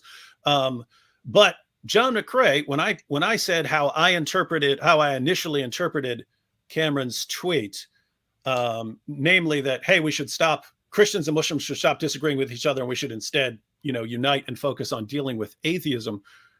John McCrae, what do you mean? Said, that's exactly what Cameron meant. Lol. He says, you implied that in your response to me. So I actually went over and checked out Cam's response because I want to get to the bottom of this. So Cameron said, by the way, Christians and Muslims should work together to combat atheism. And then John McCrae said, no one even cares about atheism today. I think John's definitely wrong about that. Let's get there. He says, no one even cares about atheism today. How is atheism even a threat today? Also, atheists don't have nearly as many people who think that Christians should be killed for their beliefs. Super L, take my dude. And then Cameron replies, atheism isn't much of a global threat statistically, but it's nevertheless a serious intellectual threat. Talking here of academic atheism, not online atheism. Just because atheism isn't a big global threat doesn't mean it's not worthy of engaging and responding to. So I guess John is saying, no, it does sound like you're saying Christians and Muslims, like as a group, should unite to go after atheism, but I don't know. But then my question is, what is the point? Yeah, John is confused.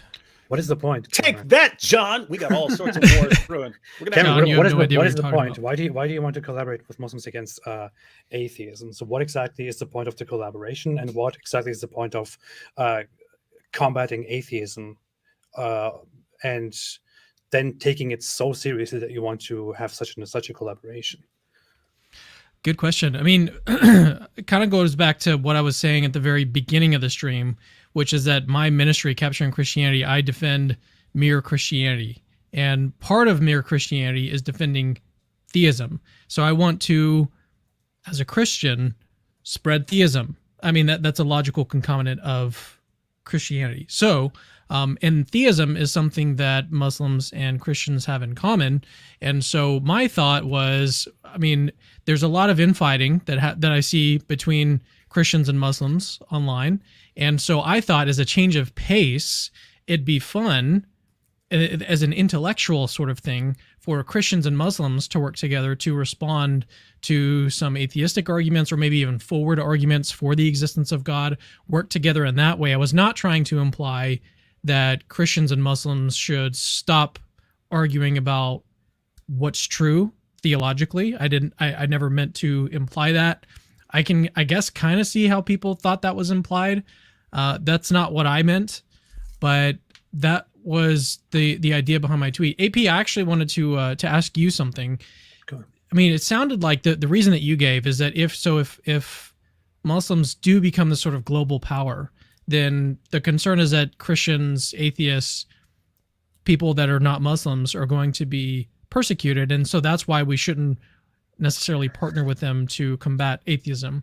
So let me just ask you this. I was wondering, how far in your mind does that go? So like, suppose that I said Christians and Muslims should work together to combat world hunger.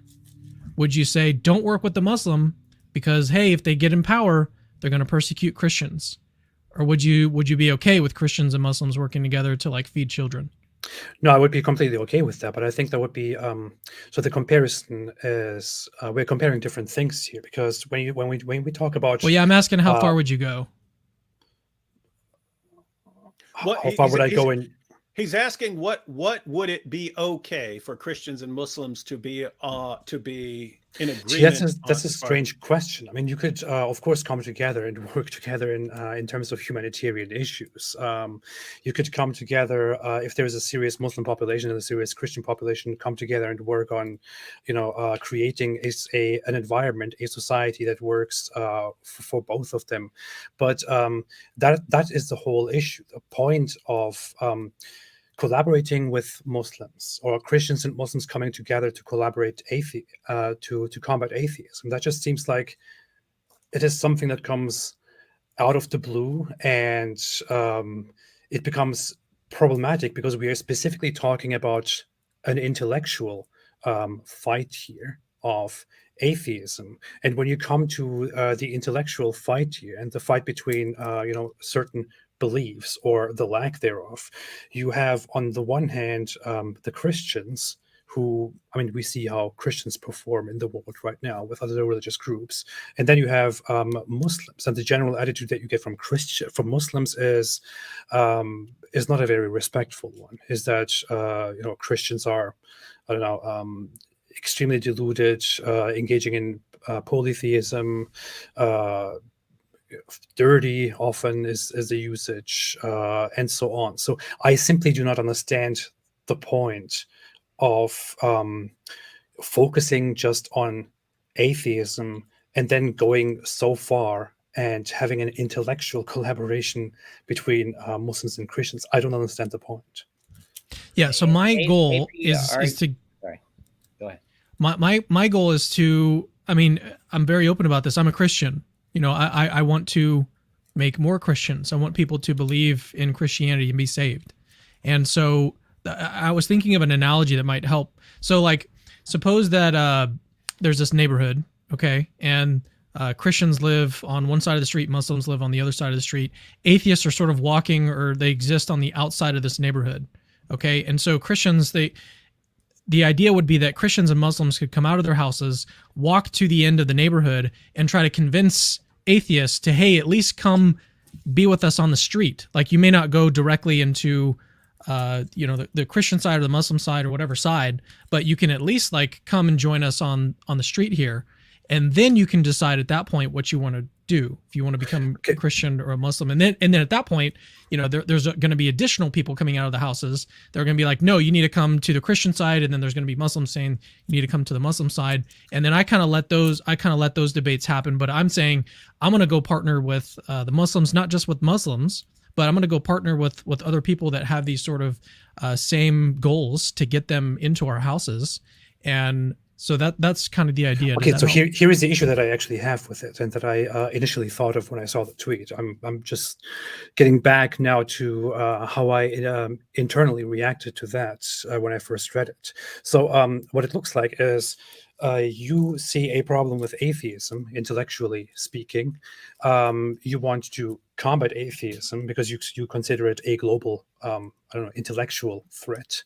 And in order to combat the threat of atheism, which you take very seriously, you then go and collaborate with Muslims, with Islam, who are also an intellectual opponent of yours. What it looks like to me, and I think to many other people, is you see Islam on one hand, which is an opponent, clearly, because Muslims are out there trying to convert you and saying learn more about Islam, convert to Islam, Christianity is wrong, and so on.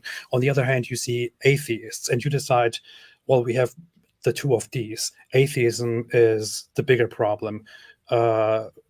Islam is the lesser evil, which is why I will come together with the Muslims and combat atheism. So that's what it looks like to me. That's how your tweet looked to a lot of people. And I'm sure that would be. Yeah. It's like this is the bigger issue. And what makes that makes me think, why in the world would you consider atheism such a big problem compared to Islam, that you would consider Islam a lesser evil and come together with them to combat atheism, when atheism is in reality not that big of an issue as an opponent to you as Islam is? I just wanted to add really quickly, and then sorry to interrupt, Kim. Hurry up, super genius. It didn't actually. I could have waited until the end, but I'd already jumped in, so I was like committed.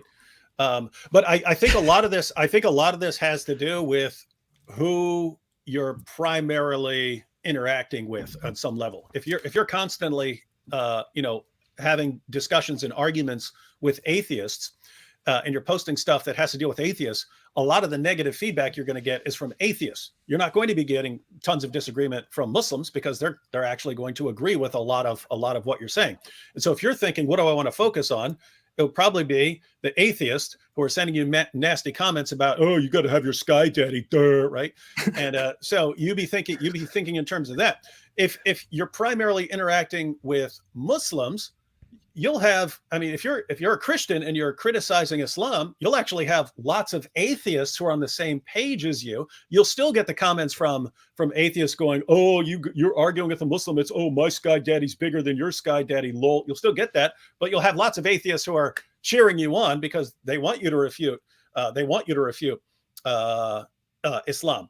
So you won't tend to view atheists as much of a problem because of who you're interacting with. Same thing, like there are people who they're mainly concerned about like LGBTQ stuff and transing kids and so on. If people are going after that issue, then the people they're going to catch a backlash from are people who are supporting the transing of kids and stuff, and so they're going to be blasting it. You're going to think like this is the main group I'm going to be disagreeing with, and Muslims and Christians might be cheering for you because they might agree with you about that we shouldn't be transing kids or something like that.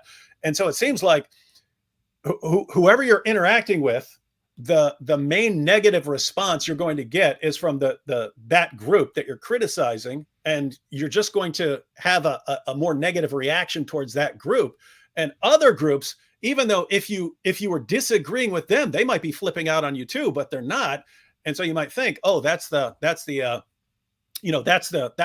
group that I have to worry about, or that's the ideology that I have to worry about. And at the end of the day, it's just there are tons of groups out there. We disagree on all kinds of things. We're limited in terms of time and so on. So and you can't criticize everything and be good at it. So you generally have a couple of positions that you could be interacting with, and yeah, so I get you saying, hey, if Christians and Muslims are on the same page here, then yeah, why wouldn't we be dealing with atheists or something like that? And I would basically understand any position where people are interacting, thinking, that's the group I need to we should be dealing with, but it's like, so it's basically Cameron, the Dizzle, and Khalil against AP. But here's no, because I also agree. I also agree with AP that if I'm sitting there, the way you send your tweet out, Christians and Muslims should unite against atheists.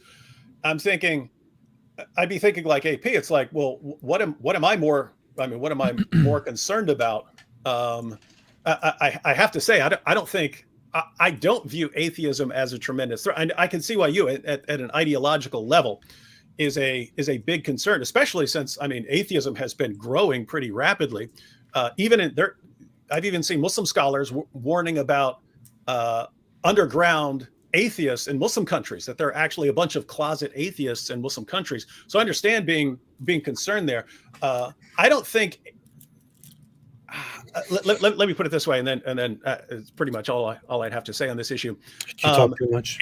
I think atheism has become a much bigger issue because over the past couple decades, after things like 9/11 and so on, lots of atheists, speaking not the laid back atheists that were around before, but like the more aggressive new atheist type, they got a lot of momentum saying religion is bad and religion is dumb. So right after, look at 9/11, look what religion leads to. Look at Westboro Baptist Church, see what religion leads to. That's why we need to abandon religion, become atheists, and then we'll all be, then society will be way smarter and way better, and we could get past this religion stuff. Well, guess what? You had a ton of people become atheists, and they had a ton of momentum, and they're running around college campuses and starting atheist groups and even atheist churches and stuff like that. And then everyone starts losing their mind, right? And you start ending up with all these dumb positions in society. So I think they're going to I think atheists are going to kind of lose that moral high ground that they seized after, just kind of recently. Because here's the thing. Atheism isn't a very as it is in itself, just atheism by itself, not combined with something, isn't a very, like evangelistic type ideology. Like I have to get all the people in the world on the same page as me because this is so important. Christians can be like that because, hey, Muslims can be like that. These are matters of like eternal significance. If you're an atheist, it's like, if you're an actual atheist, like, what do you care? What? I want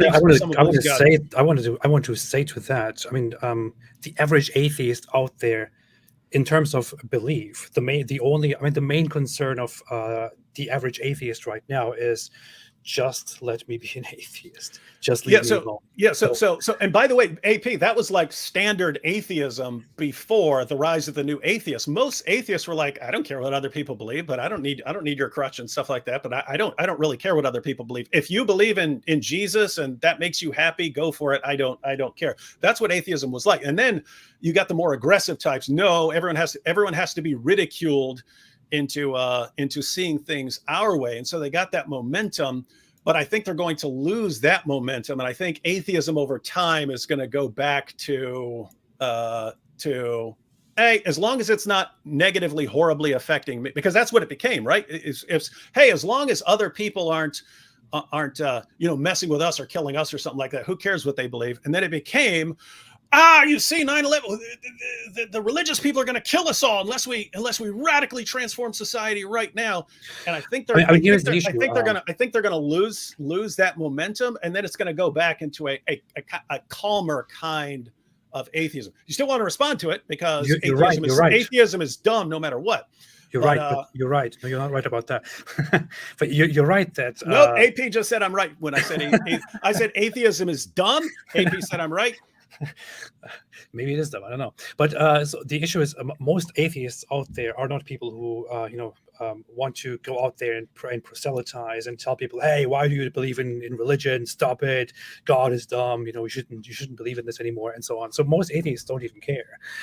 Most atheists just live their life. Most atheists don't want to be ruled by religion and don't want religion to mix into their lives. Don't want religion to have a say in their lives. Of course, there are lots of atheists online nowadays who want to share all those wild ideas they have and want to say, all the stuff that you preach in church is actually wrong. All the stuff that you say in your mosque is wrong, and so on. But so the primary idea of many atheists, the primary sentiment is, I just want to live and I don't want religion to impose certain things on me. And here is still the issue, and I still kind of want to get an answer to this from Cameron. Whereas the average atheist just says, I simply want to be equal to you, and I don't want religion to rule over me. The average Muslim actually is a threat to your beliefs, and actually wants you to leave your beliefs and wants you to become a Muslim. I mean, this is a fundamental Muslim idea that they are, wherever they are, they're supposed to share their beliefs and convince you that their own religion is true. Which is why when Muslims are invited, for example, we had the recent incident of Mohammed Hijab being invited to Jordan Peterson, who just wanted to understand Islam and understand how we can work together better. And Mohammed Hijab, supported by most of his audience, immediately took the opportunity to preach Islam to Jordan Peterson, and their primary goal was to convert Jordan Peterson to Islam. And this is usually the motive here. The motive is usually to change your beliefs as well. So the question that I still have here, that I think is very important, is why do you consider Islam the lesser evil? Why do you think it is so important for Muslims and Christians, who actually don't have that much in common, especially when it comes to theology, come together and to combat atheism? What makes atheism so bad? Why is atheism such a threat? So I in that follow-up tweet that I made to John, I said that it was like an intellectual threat. So that's the threat that I see, that atheism. Yeah, so I don't think it's like a existential or like the atheists are not trying to physically harm me. I don't think so. Maybe some of them are. I don't know. But I just tend to, like, I'm not a big pragmatist. So, like, I I know John is too. Like a lot of people really care about what's sort of practical or pragmatic. And I am personally more interested, and I've just always been this way. I'm more interested in intellectual and sort of epistemic ideas. Like what is true over and above like what is the biggest sort of threat to my life. I'm more interested in like the big ideas. And so from my studies, I've seen that in atheism, at least, when you look at the scholarly defenses of it and the objections that people give, atheists, scholars, and philosophers give to arguments for the existence of God, and then the something like the problem of evil, there are really interesting and powerful arguments that atheists have used. So I come at this from like an intellectual perspective. It's also just something that I'm sort of more interested in. So I'm way more interested. Part of that is just my background and like what happened in my life. So it's very trying to think of the term, maybe idiosyncratic. It's just very specific to me. This is what interests me. Atheism interests me more than say Judaism or Islam. I can see where you're coming from, where you're like, this is, I mean, you're convinced that if Muslims became in power, like a world power, then it would be really bad for everyone. And so I can understand like the motivation that you've got. You're muted, AP. Cameron, I want to clarify. That's not even the issue right now. The issue is so just approaching it from an intellectual point of view. So I don't even want to care about the whole political aspect of it. I'm just wondering if we just come to the intellectual side of it. Why is Islam a lesser problem, and why is atheism the huge problem here? I think it's more just idiosyncratic to me. I'm more interested in atheism personally. And yet you say Christians and Muslims. Yeah, well blanket statement. Christians and Muslims. Not every belief held by most Christians and most Muslims are contradictory. As worldviews, Islamic theology and Christian theology share far more overlap than an atheist worldview and Christianity. It makes logical sense why Cameron would think that Islam as a theological system is closer to Christianity than atheism, because it is closer. I mean, not only is monotheism held in common, the idea of an afterlife is held in common. The idea that the human soul is immaterial, survive death, that's held in common. The idea of objective morality that is informed by divine guidance, that's held in common. There's a whole bunch of shared rules and ethics between both religions, including the 10 Commandments. That's what they hold in common. And in fact, this is not just a theory thing. Back in 2007, 138 Muslim scholars, and since that time, 300 more Muslim scholars, signed a document that they sent to all the leaders of all Christian churches, including the Catholic, Orthodox, and Protestant churches. And this document is called the Common Word. And it's a few pages, and it lays out a set of theological and ethical common principles that 300 Muslim scholars representing all Muslims in the world share with all the major Christian churches. And you can read about this document online. It's called the Common Word. And all the major Christian churches responded and endorsed this Common Word document. There's been nothing close to this between, say, a Christian church and atheists, because objectively, the theological and ethical worldviews between Islam and Christianity share much more in common than between Christianity and what AP believes. It's only natural. It's quite obvious why that is, because there is no such thing as an atheist worldview or an atheist church. It's not a thing. No, but any atheist, pick any atheist, right? An atheist. I've yet to meet an atheist who believes in life after death. I've yet to meet an atheist who believes in monotheism. I've yet to meet an atheist who believes in divine revelation. Okay, that's a very strange argument, because theistic Satanists are a thing, right? Theistic Satanists have much more in common with Christians than they have with atheists in terms of their beliefs in the hereafter, higher beings, a specific prescribed morality, and so on.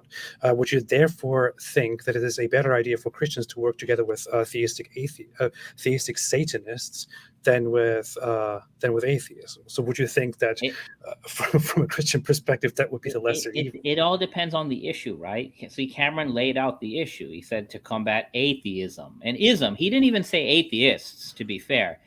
Cameron said there's this ideology called atheism, and Christians and Muslims. You notice Cameron didn't even say Christianity and Islam. He just said Christians and Muslims. It's just I didn't call it an ideology. Cameron, can I ask you that, Cameron? If you had, if for example there were these three groups, you have you as Christians, you have atheists, and you have Satanists who are theistic and who actually believe in the existence of and lordship of Satan and so on. In that case, I don't want to put you on a spot and whatever, but just as a thought experiment, would you then collaborate with the Satanists against atheism or not? Maybe if a Satanist had like a good argument against atheism, I would be interested to hear what they had to say. I wouldn't like just disqualify them just because they were.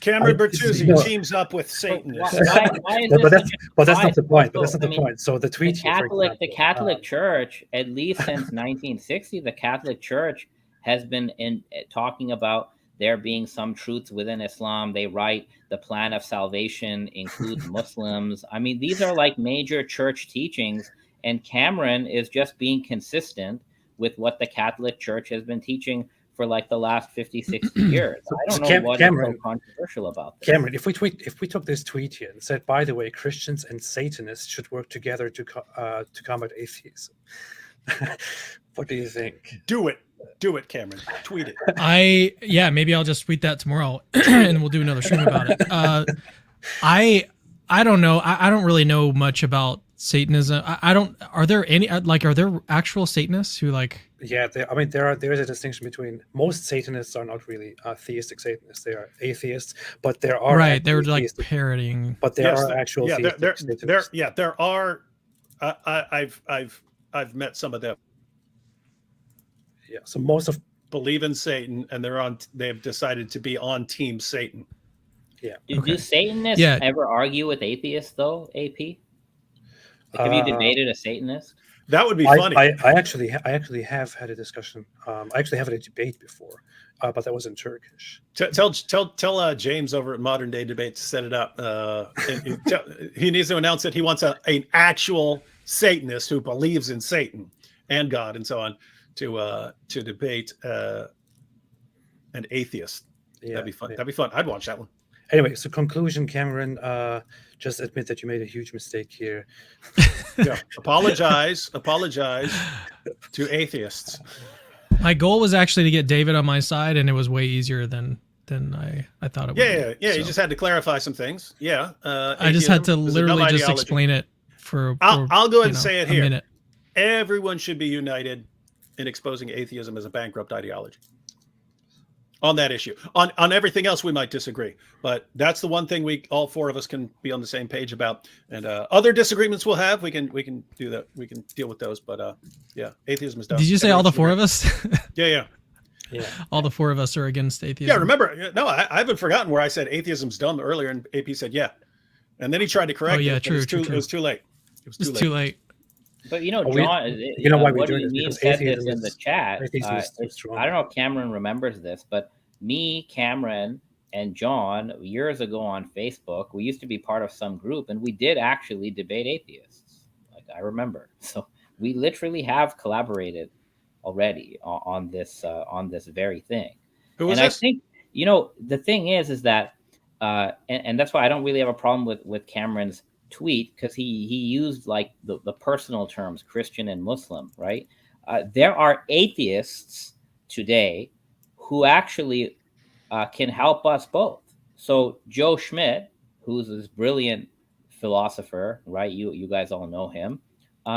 He engages in debates about theism, and he specifically says that he's an agnostic. So maybe I should correct myself. He's an agnostic, but he specifically says, I do this to help theists sharpen their tools, right? So we can also learn from agnostics, atheists, and in fact, when you read Muslim, Christian, Jewish philosophical works from the medieval era, they were debating atheists. Like, we notice atheist arguments are mentioned, and a lot of the theists have to engage those arguments and then improve their own arguments. So really, what's really important, I think, is, I mean, we have all these different beliefs, but we still have to live together on this planet.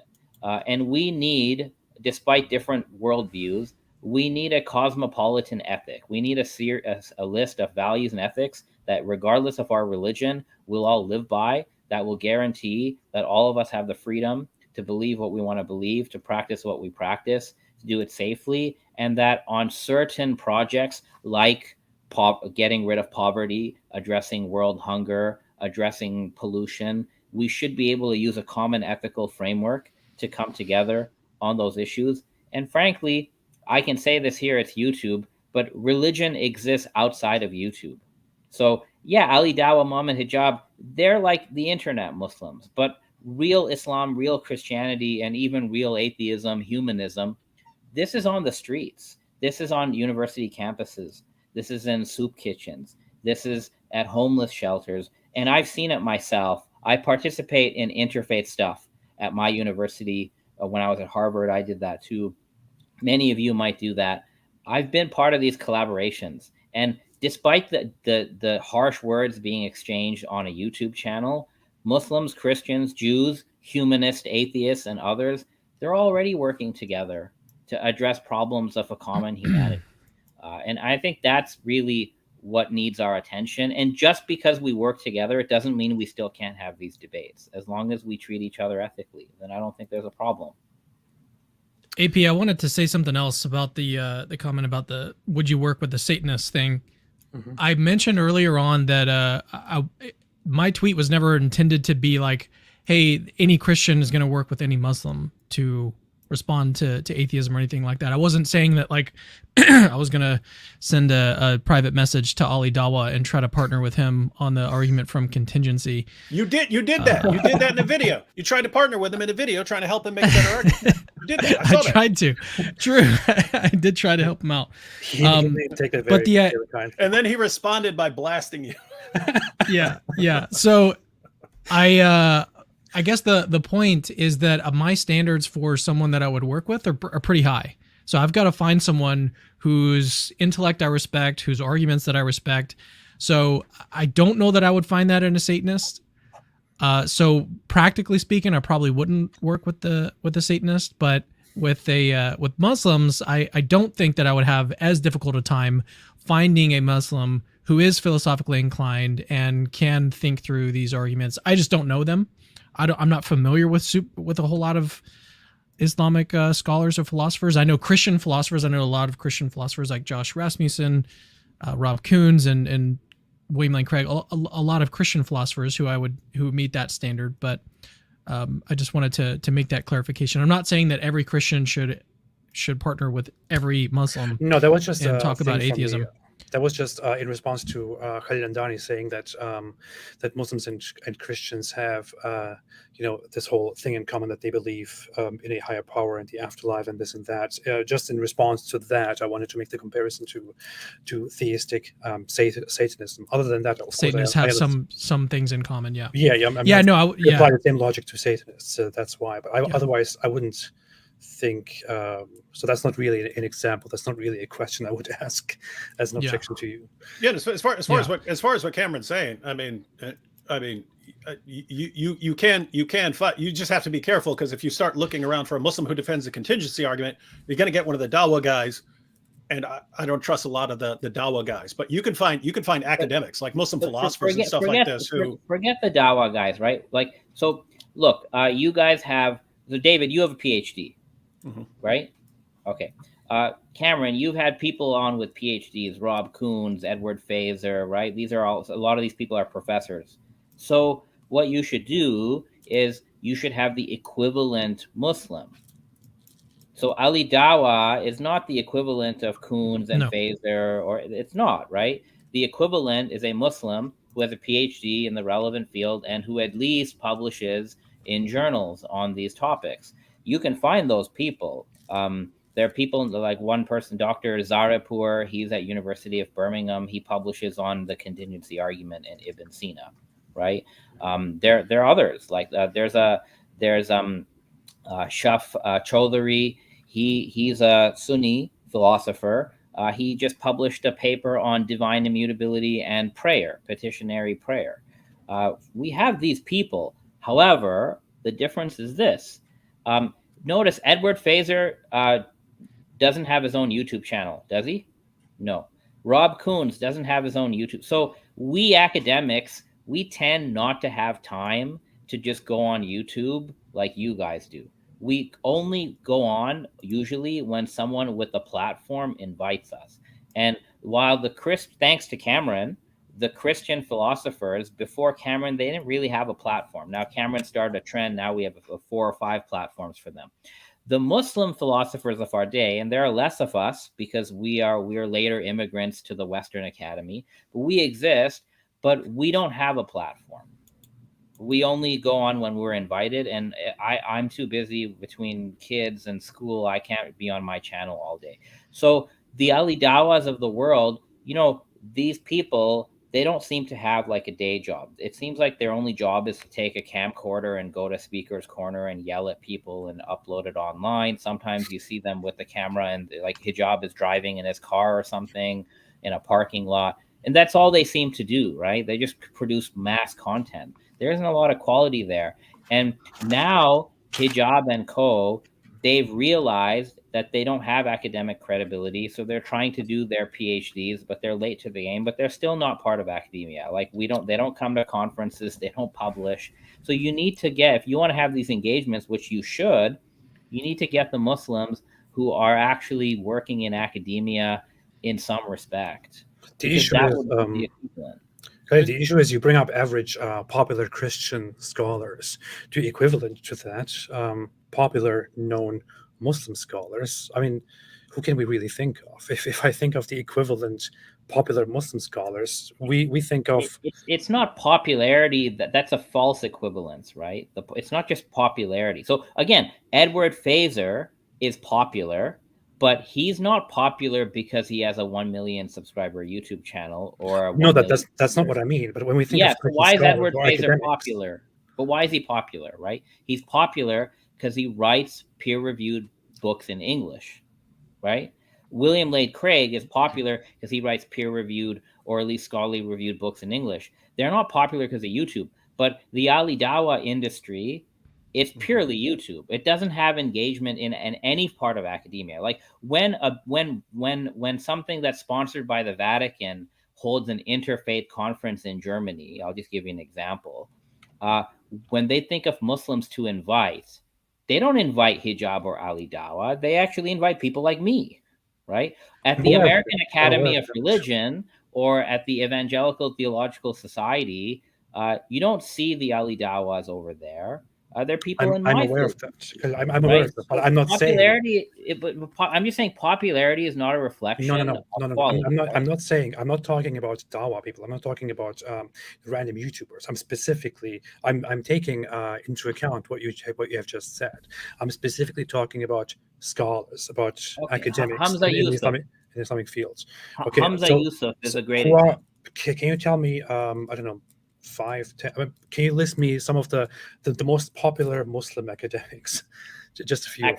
Academics. So, but again, I'm not saying So once popular to who? AP popular to popular. Well, I just give you a standard. I mean, the standard is, for example, when we think of Christian academics, we think of specific people who are very well known, right? Who are academics, who are equivalent Muslim academics that are very well known on the same level. Okay, so well known in academia or the lay public? Well known and I guess that matters. There, yeah. Both. I think what we could say here is there are Muslim academics who are in the world of academics. They're having discussions in that world, and people online might not have any clue who they are. Like YouTubers might not have any clue who they are, whereas YouTubers are going to be familiar with Ali Dawah because he's on YouTube all day long. And so it's like social media is giving a skewed view of who the voices are. So if Cameron wanted to do something, I'm sure he could pretty easily ask around, like start contacting people like, who do you know in the academic world who does work on, let's say, the contingency argument or this argument or that argument, because that person, if he's doing good work on an argument for the existence of God, that should be something that should be popularized, and it would be something that Christians and Muslims could agree upon. So why not get that person on for a discussion, explain his argument, and then then that person will start getting so having an impact not just in the world of academics, but also in the popular world, and also simultaneously let people know that, hey, you shouldn't just take Ali Dawah as the standard bearer for this religion. Now the concern that I'm sure AP and I would share right now is that we see the kind of Islam that is growing in popularity. And it's a kind it's a kind of like, Daniel Hakikachu and, hey, we need child marriage and stuff. It's like the stuff that's becoming popular is stuff that horrifies us, and we say, what's going on here? But that problem could be mitigated. David, I want to say it's not even that. No, it's not even that. I mean, I started speaking about Islam and against Islam in public, not because I saw the trend of Salafi Muslims on YouTube and whatever it is. In fact, when I decided to start speaking out, I wasn't even very familiar with the traditionalists that are currently popular, with the Salafis. I was more popular with mainstream Sunni Islam, with the Hanafi school, with regular mainstream non-Salafi beliefs. And my problem was primarily with beliefs that Muslims all around the world share. Yes, of course, the current trend of Salafis and of these extremists like I don't even want to call them extremists. These radicals like Andani and Mohammed Hijab is problematic, but that's not the only problem to me. The problem is, in my opinion, mainstream Islam altogether. No, what I mean is you could in theory have the same issue with atheists or with Christians or something like that. Like suppose you looked at Christianity one day and you found out that the biggest booming group was like a Westboro Baptist church or something like that.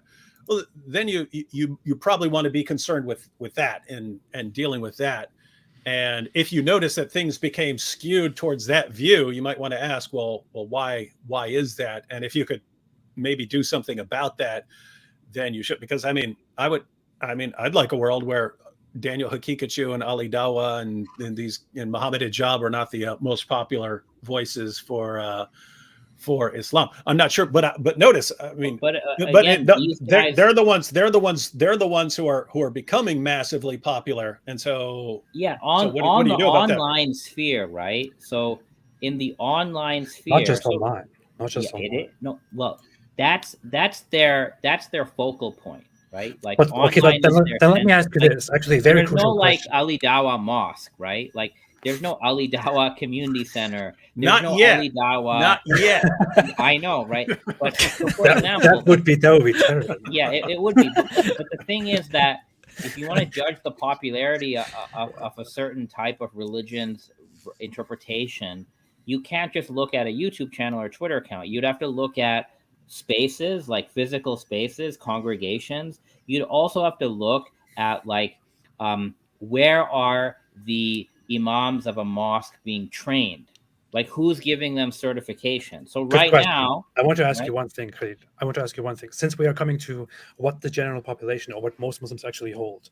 Yeah. Now, I know most people here who are listening do not, about your beliefs, your Islamic beliefs, your positions, your theological creed, your theological understanding of Islam, your sect, your jurisprudential beliefs, and so on. Would you say that your ideas are in alignment with most Muslims around the world when it comes to theology and jurisprudence? So the ideas that I personally practice, that you or my personally academic. So hold and are also we are. talking? Are we talking about what I, Khalil Andani, theologically believe and practice, or are we talking about my description of Islamic history and thought? We're talking about your beliefs in theology. For example, I think of an example where you went on a panel to have a debate with a Muslim apologist who happens to be a very skewed Salafi. Nobody knows what he actually is. Yes, But yes, but you had a discussion with him on theology, for example. Do yes. you think your ideas are representative of Muslims around the world? So some of my theological ideas, what I call Islamic Neoplatonism, But most are histo- not. sorry. But most are No, not in so alignment with Muslim. no, so it depends, right? So there are some beliefs I hold that are only held by Ismailis. So those are only held by Ismailis, right? Which is the 15 million. But there are other beliefs that I hold in metaphysics, such as what I call Islamic Neoplatonism, and those beliefs, although not the majority of Muslims today, they are held by a sizable number of Muslims today and a majority of Muslims historically. And I had, if you remember that debate, I had a whole list of names on my early slide listing all major Islamic thinkers who subscribe to that same metaphysics that I subscribe to, which I call Islamic Neoplatonism. That it was very popular well beyond Ismaili circles. So it Okay, but depends on the issue. but it's clear that your beliefs overall are not in alignment with the beliefs of most Muslims around the world. It They're depends fringe. which belief, right? If you're saying my belief in the imamat of the Ismaili imamat, only Ismailis believe in the Ismaili imamat, just like only Catholics believe in the Catholic Pope, right?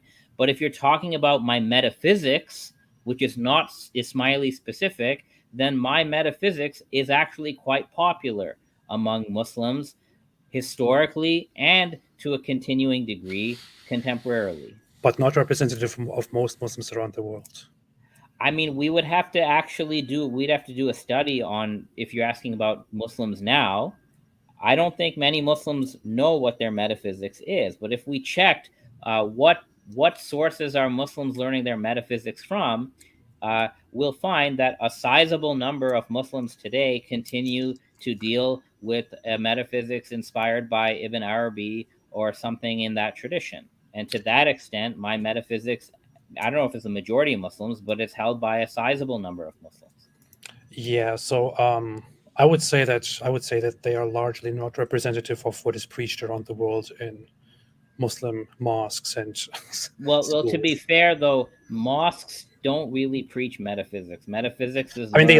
they lean on it, don't they? They lean on. I mean, it's fundamental to the idea of Allah's nature, which they preach. And No, but if we're talking about very specific metaphysical issues, that is not talked about in mosques. That's talked about more into. Let me give you an example. So you guys heard of Hassan Spiker?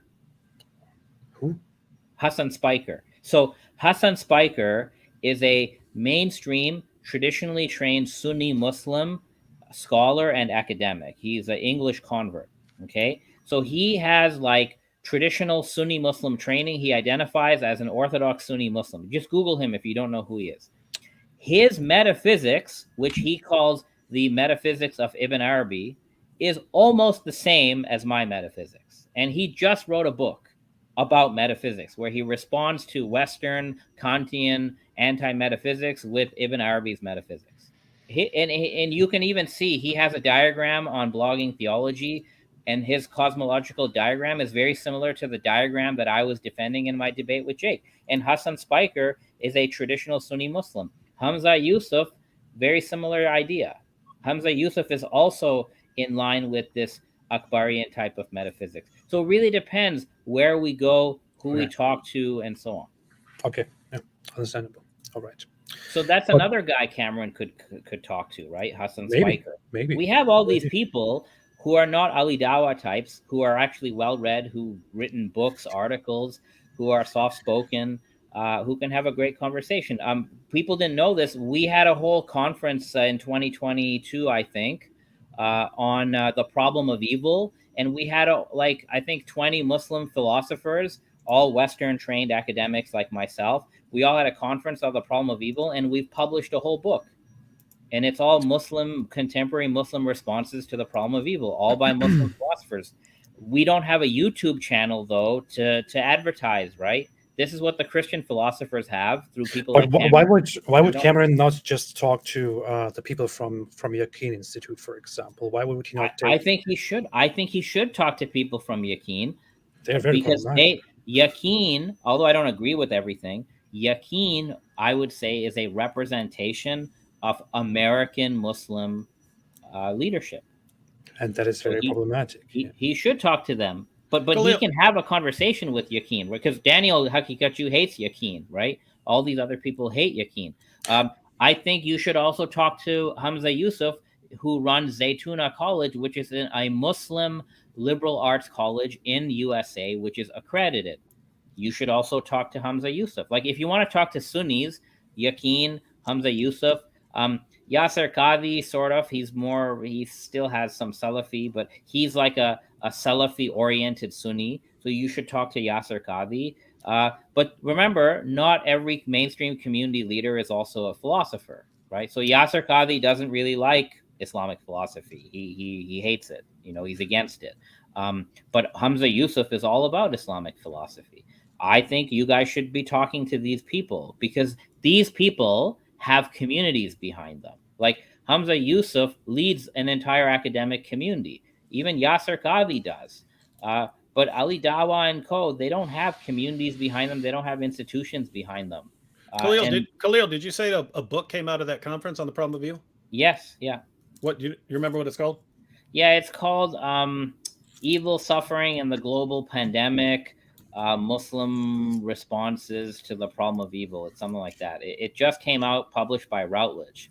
And it's a whole bunch of us Muslim philosophers. There's another guy that you guys could talk to, Cameron. I don't agree with him theologically, but I want to acknowledge him. His name is Jamie Turner, and he's I think he's a PhD student in philosophy at Birmingham, and he deals mainly with epistemology, and he engages like Planting and all these other thinkers from an Islamic perspective. There's another guy I should just mention for you guys. There's Imran Ajaz. He's a philosophy professor at University of Michigan. There's another scholar named Zain Ali. He's a Muslim philosopher as well. Okay. I know all these. Here's the problem. But they're not on YouTube. Here's the problem, Cameron. So we have just mentioned quite a few Muslim scholars, especially those who are known to the public, like I don't know, Yasser Qadhi came up, the Yaqeen Institute, and those people came up. Many of these people have abhorrent beliefs about your religious beliefs, very, very abhorrent beliefs about your religious beliefs, Cameron, about Christian beliefs, about Christians, which they also expressed before in the past, and even wrote articles about society, about little girls, about apostates. Lots of these people, you could of course come together with them and talk about what you have in common with them in terms of theology, and why you both think that God's existence is a more reasonable thing to believe in, as opposed to the non-existence of God. But if you want to go beyond that and then speak on Christian theology and what you actually believe in and how they regard that, and when you then go on and talk about the problems in society and what their solutions to these problems are, you will very, very quickly get to some extremely disgusting grounds. So that's the problem. AP, who are you talking about now? So Hamza Yusuf has problematic beliefs about what? No, I wouldn't say. I would say that I am more respectful of Hamza Yusuf. He hasn't been, as far as I know. I don't know. Some people brought up a few things before about him, but as far as I know, he is quite reasonable, mostly. He said on record. But for example, he doesn't believe in apostasy. For example, he doesn't believe in stoning or any of these things. Yasser Qadhi, everyone here is familiar with Yasser Qadhi and the. Yeah, that's why I said I qualified Yasser Qadhi. But the point is this, right? Firstly, when you talk about theology, what do you say? Oh, they have negative view of Christian theology. But to be fair, AP, Christians in America and all over the world have very negative views of atheists. Atheists after Muslims or right before Muslims are like the least favorably viewed group by Catholics and Protestant Christians. Like Protestants, atheism is dumb. Yeah, so Protestants and Catholics do not like atheists, and they think atheism, they think very lowly of atheism, and vice versa. Atheists in America and Europe have a very low view of Christians and Muslims. So that's but there is a difference. There's a difference between having what's up with that, view.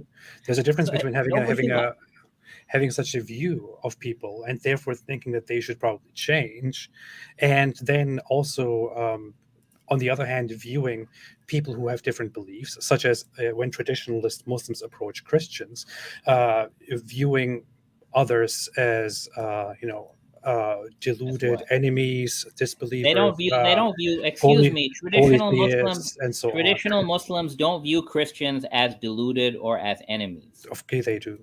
No, they don't. They do. Yeah. No, you know this. Where are you getting this from? You know this very well. They view them as deluded. Where are you? No, prove it. Deluded is basically based on the Quran. Prove it. That's how they read the Quran. Read Quran chapter 9, verse 30. 9:30. What does that have to do with Christians? Where does it say Christian? Where does it say? Where does the Quran say that all Christians are enemies of Muslims? I also have to say that, wait a minute. Where does it say that? We just talked about deluded. What does it say in Quran chapter 9, verse 30? Surah 5. Excuse me. Surah 5 is the last surah of the Quran to be revealed. It says Muslims and not according to Sunnah. No. What do you mean no? Surah 5 is the last surah to be revealed, not Surah 9. Okay. Now, Surah 5. What does it say? We just brought up a chapter. What does it say in Quran chapter 9, verse 30? Yeah, it criticizes the Christians for believing that Jesus is the Son of God. Of course, we know that. And what does it say about them? Can you tell me? It says that they're wrong. It doesn't say that they're the enemy. Can you find me where the Quran says that Christians are the enemies of Muslims? We just talked about being deluded.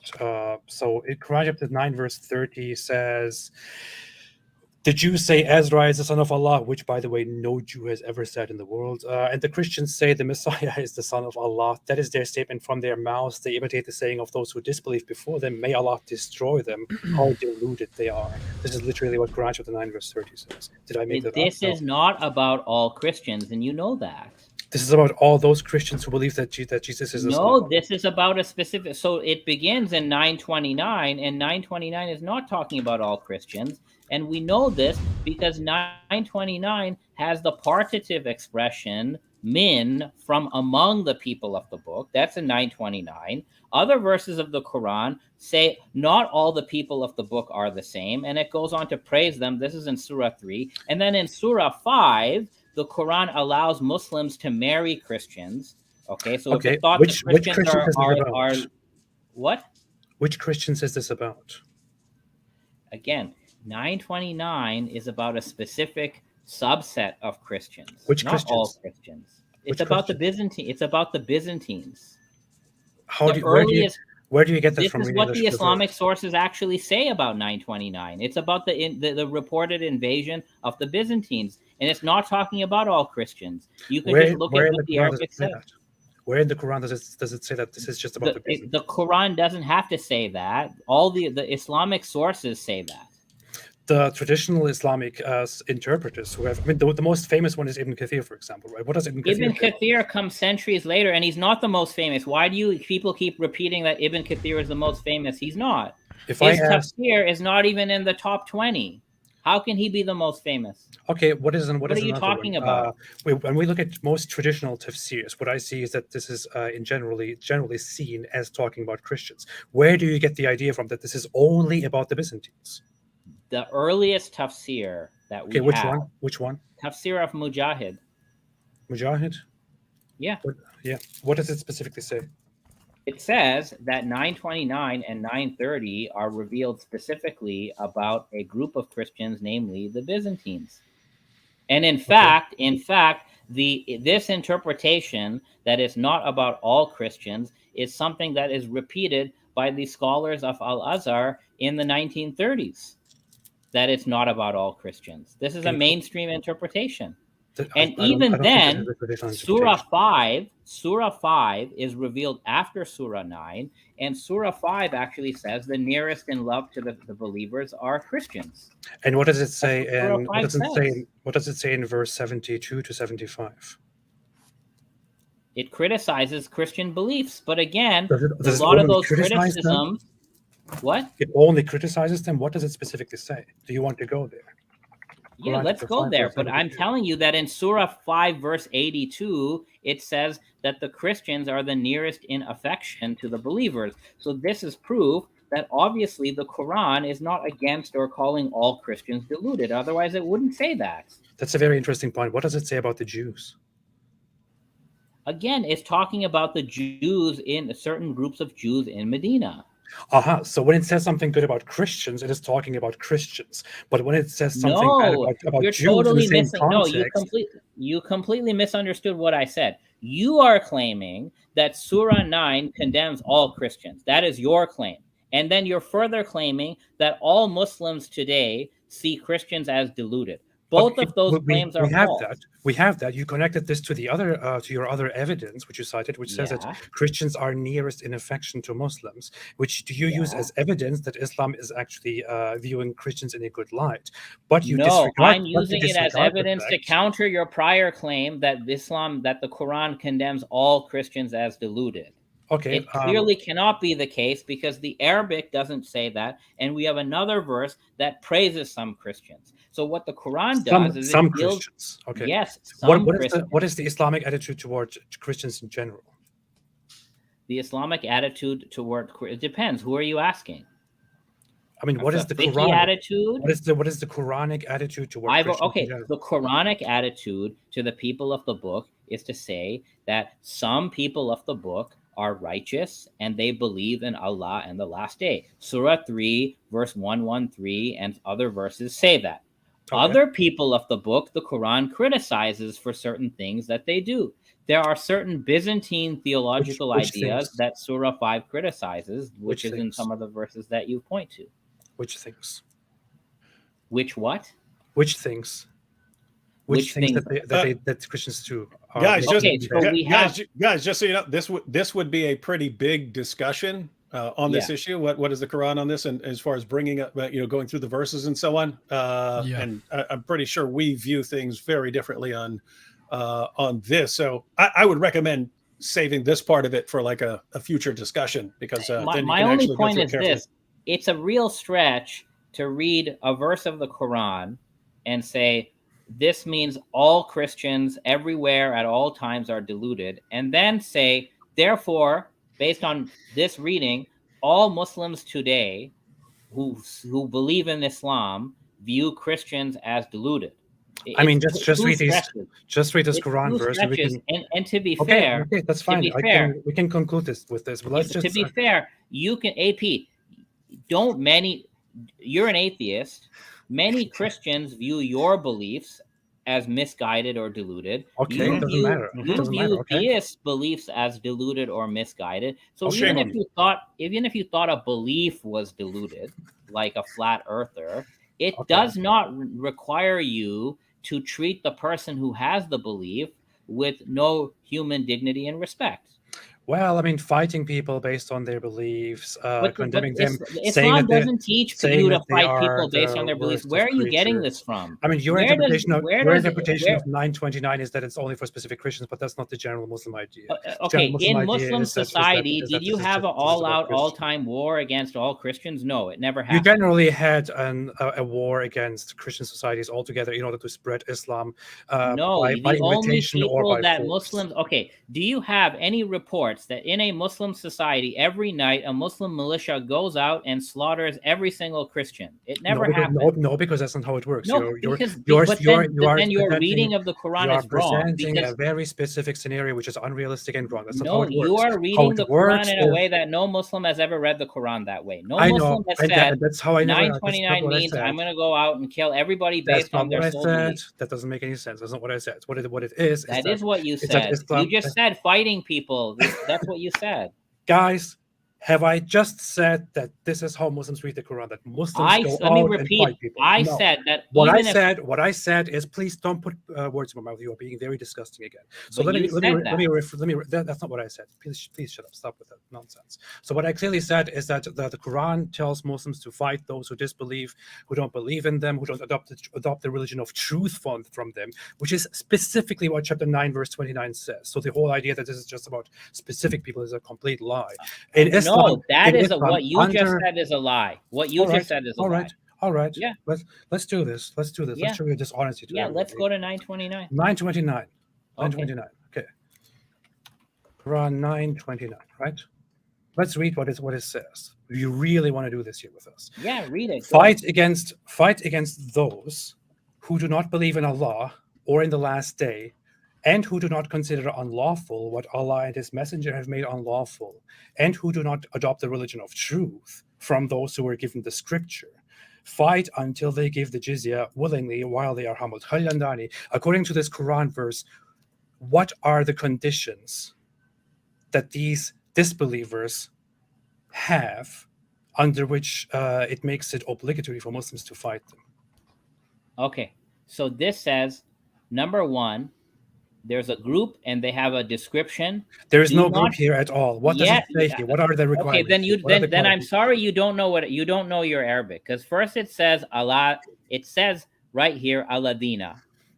Okay, that's a those who. So that's a group, and it describes the group's views. It says they don't believe in Allah, and they don't believe. Al-Ladina just means those who. That is how the Quran describes every single community around the world. Okay, good, very good. Now let's keep reading. Okay, so I'm asking you a very simple question. It's very clear and cut. So it says, fight those who do not believe in Allah. So what is the detail here? Okay, but firstly, this group of people, they don't believe in Allah, and they don't believe in the last day, and and they don't consider lawful what God and His Messenger have made unlawful. Okay, but hold on, it's a full description. They don't adopt the religion of truth, and that word Islam has been added in. It doesn't say Islam. I know. Okay. And then it says, from among those given the book. Right. So those who are given the book, the people of the scripture, of those who do not adopt the religion of truth, they are to be fought. Okay. Now that is not okay. What you just read here is not the Quranic description of Christians in general. Because the Quran says that Christians and other people of the book believe in Allah in the last day. So do they also consider unlawful what Allah and His Messenger have made unlawful? And do they also adopt the religion of truth? Again, the religion of truth is not a name for what Muhammad brought. The Quran uses the term religion of truth to refer to this meta idea of submission to God. My colleague Javad has an entire YouTube video just about this, including this verse. But the Christians and Jews consider unlawful what Allah and His Messenger have made unlawful? It doesn't matter. Jews and Christians believe in Allah and the last day. So this doesn't apply to all of them. So it applies to a subset. So what is this criteria here then? Unlawful what Allah and His Messenger have made unlawful. Okay, my friend, these descriptions are all linked by a conjunct, wow, meaning and. So to meet this description, you don't believe in Allah, you don't believe in the last day, and you don't consider these things lawful and unlawful. The Christians and the Jews, according to the Quran, many of them believe in Allah and the last day. It says they are not all alike. So this verse cannot be describing all Jews or all Christians. And the proof of that is it says at the end, min aladina, from among those who were given the book. That min is partitive. It specifies a subset. So it can't be all. Can't be all people of the book. Can I ask a question? What is the semantic range of fight? Again, this verse is about you're shooting yourself in the foot. I want to ask you a question. Basically, is there a Christian group out there that is bad and that is supposed to be fought by the standards of this Quran verse? Yes, so this verse, according to even Islamic Sunni tafsir, this verse was revealed when the news of a Byzantine invasion came. So it's talking about the invading Byzantines. It's not talking about all Christians. Did those people believe in God and the last day? No, the Quran says that these people don't. But again, it says other Jews and Christians believe in God in the last day. So your argument doesn't work. Okay, that makes no sense at all. But thank And you. in fact, the interpretation of this verse by Al-Azhar in the 1930s says that this only refers to a Christian group that militarily opposes the Muslim community. It a Christian group which does group which does not believe in God and the last day. Okay. Yeah, because because the Quran describes groups based on their actions and their conduct. So if you have a group that goes and fights innocent people, if you have a group who call themselves Christian and then they bomb everybody, despite what they profess, they don't believe in Allah or the last day because their actions completely contradict belief in Allah and the last day. But other Christians believe in Allah and the last day. You are aware that Byzantine Christians still exist in our time, right? The Byzantine Empire doesn't exist in our time. And there's no Byzantine Empire invading the Muslims. But in theory, let me tell you how this could be applied. So when the French army went into Algeria during the times of colonialism, the Algerian Muslims staged a defensive jihad against the invading French colonizers. That would be a valid application of this verse. I rest my case. Almost. Okay. I rest my case. David, you were shaking your head a lot. Do you have any thoughts on that? Yeah, like a million, but there's like I needed to go over an hour ago. Wow. I've got one of my kids watching one of my other kids, and the kid who's watching their kid needs to be in bed right now. So just for a future discussion, I am interested in alternative understandings because my understanding of passages like Surah 9 verse 29 and so on has been through the lens of Sunni Islamic scholars and so on, and based on my reading of those sources, they do refer to a Byzantine army in Syria, but those are people who would have been fighting the Persians, not about to invade Arabia. And then the response, Muslims go up to fight, and the Byzantines didn't even want to fight the Muslims. They didn't even show up to the battle. And then there are some issues like, the 929 is going to be very confusing if you are interpreting this as referring to a Christian group that doesn't believe in Allah or something like. Now, I'll agree that you can read it like Khalil saying they don't really believe in God and so on, but you can also read it. It's also been common to read that as when it says believe in Allah on the last day and so on, it's believe in the Islamic understanding of these things, which Christians wouldn't. And the main problem is if there's any clarification required, it's the very next verse. Well, the subsequent verses, which would give the understanding, and the very next verse is the one that say Christians condemns Christians for saying that Jesus is the Son of God. And so, in other words, if you ask what does this mean in Surah 9 verse 29 about not believing in Allah, and the very next verse says they say Jesus is the Son of Allah, it sounds like it's claiming, well, Christians aren't believing correctly about Allah. And all of the verses after that, Christians take Jews and Christians take their rabbis and monks as lords and so on. And that entire passage, you can go through it. If Allah is really talking about invading Christian army, it seems like it would have been good to put anywhere in the entire passage something about this having to do with an invading Christian army.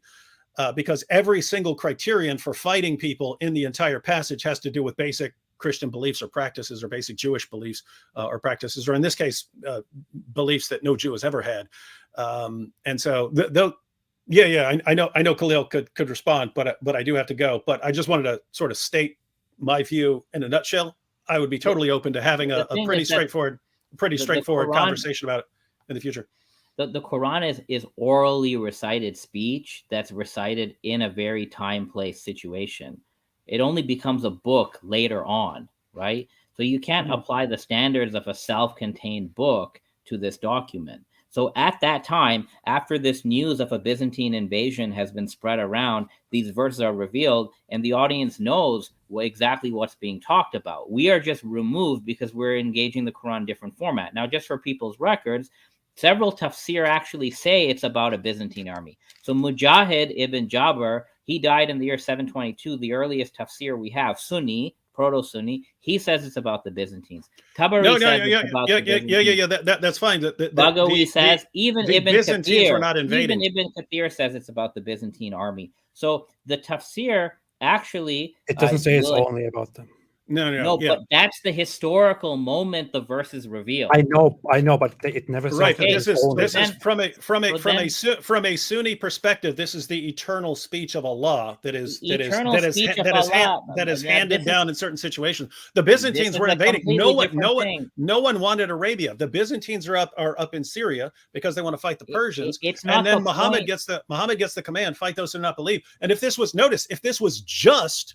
was limited to Byzantines, probably could have clarified who this is responding to. Two, shouldn't have included Jews there. It just says people of the book. Why? And so it's this ongoing problem. Why do the Sunni sources say it's revealed about the Byzantines? Also, if this verse, I would agree. That's their understanding of Christians. But David, does this make sense to you?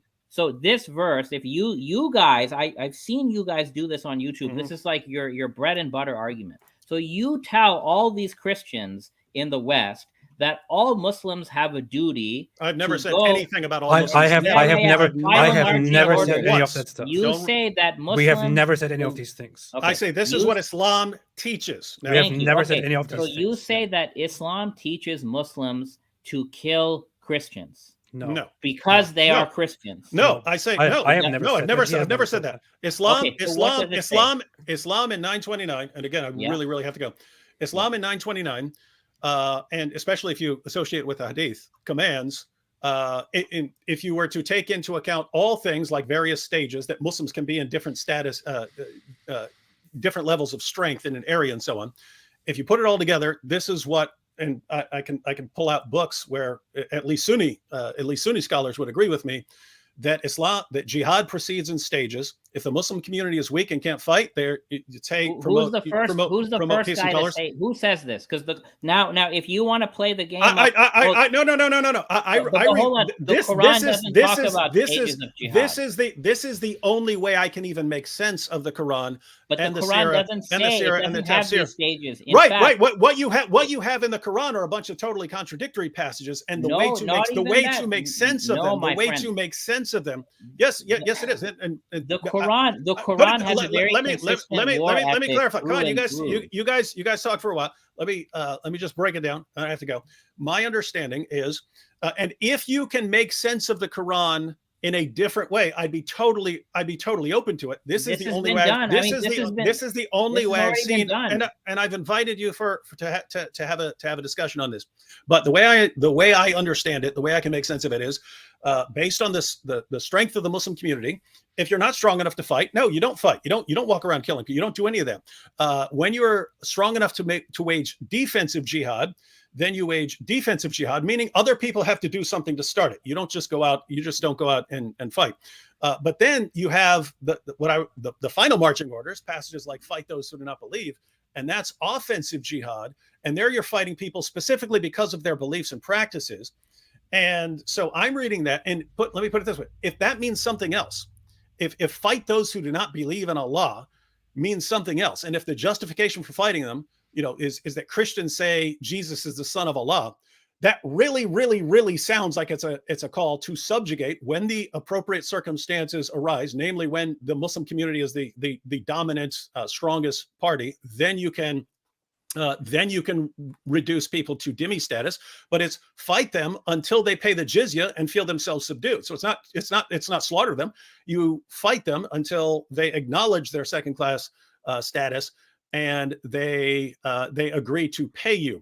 And so that's how I'm reading it. And if what that really means is fight an invading army of Byzantines, you already had commands like that in the Quran. You already had commands that you can fight people who are invading. You already had that. If Allah has already said that you can fight invaders and you can fight people who are attacking you, And this commands, and it was clear. It was clear in Surah 2. You're talking about fighting people who are doing something to you first, who've persecuted you or attacking you or something. You have passages like that already. If Allah then reveals this additional passage where it really sounds like you're fighting people based on their beliefs, it's like, why put it this way? I'll just say, where does it say that they're being fought because they believe Jesus is the Son of God? Because the verse says they don't believe in Allah and the last day, and it says it's a portion. Khalil, you just claimed that even the other thing, David, is the Romans. David. There are a dozen on the screen. Oh, can I finish? There are a dozen verses in the Quran revealed before 929 that all are consistent. Only fight those. Yeah. So what do you need? What do you need the extra one that sounds like it's a command to fight everyone? Okay, and I just want to say, Khalil, you would never accept it. You would never accept this. If Joe Biden tomorrow said we have to fight those who believe in Allah, and you said every Muslim in the world, rightly, and people like me as well, would say, what in the world are you talking about? Fight those who believe in Allah. What are you talking about? Suppose his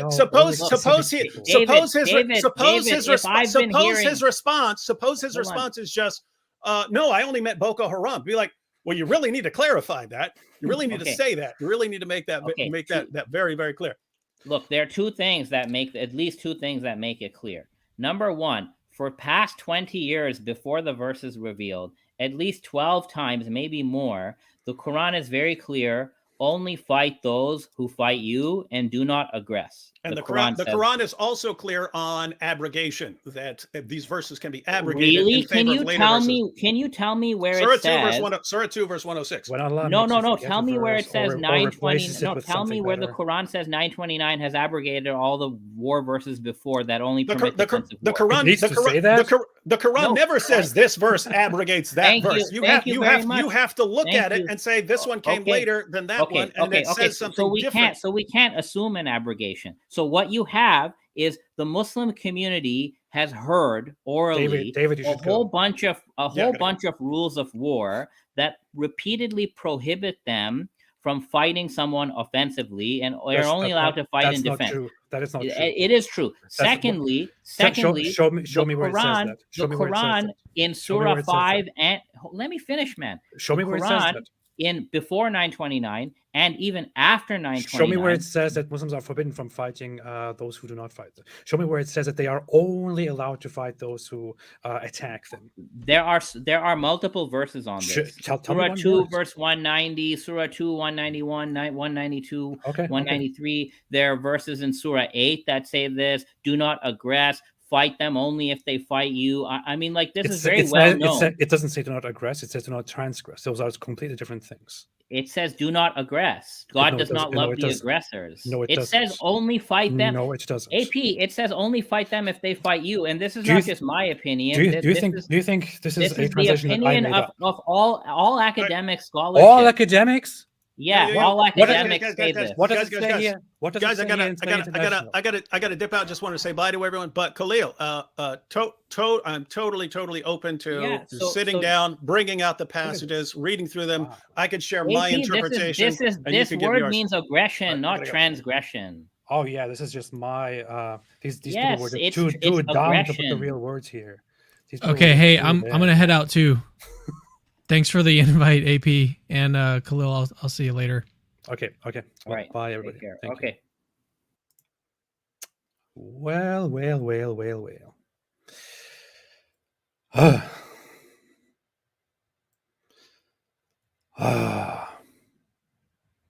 Yes, I'm still here.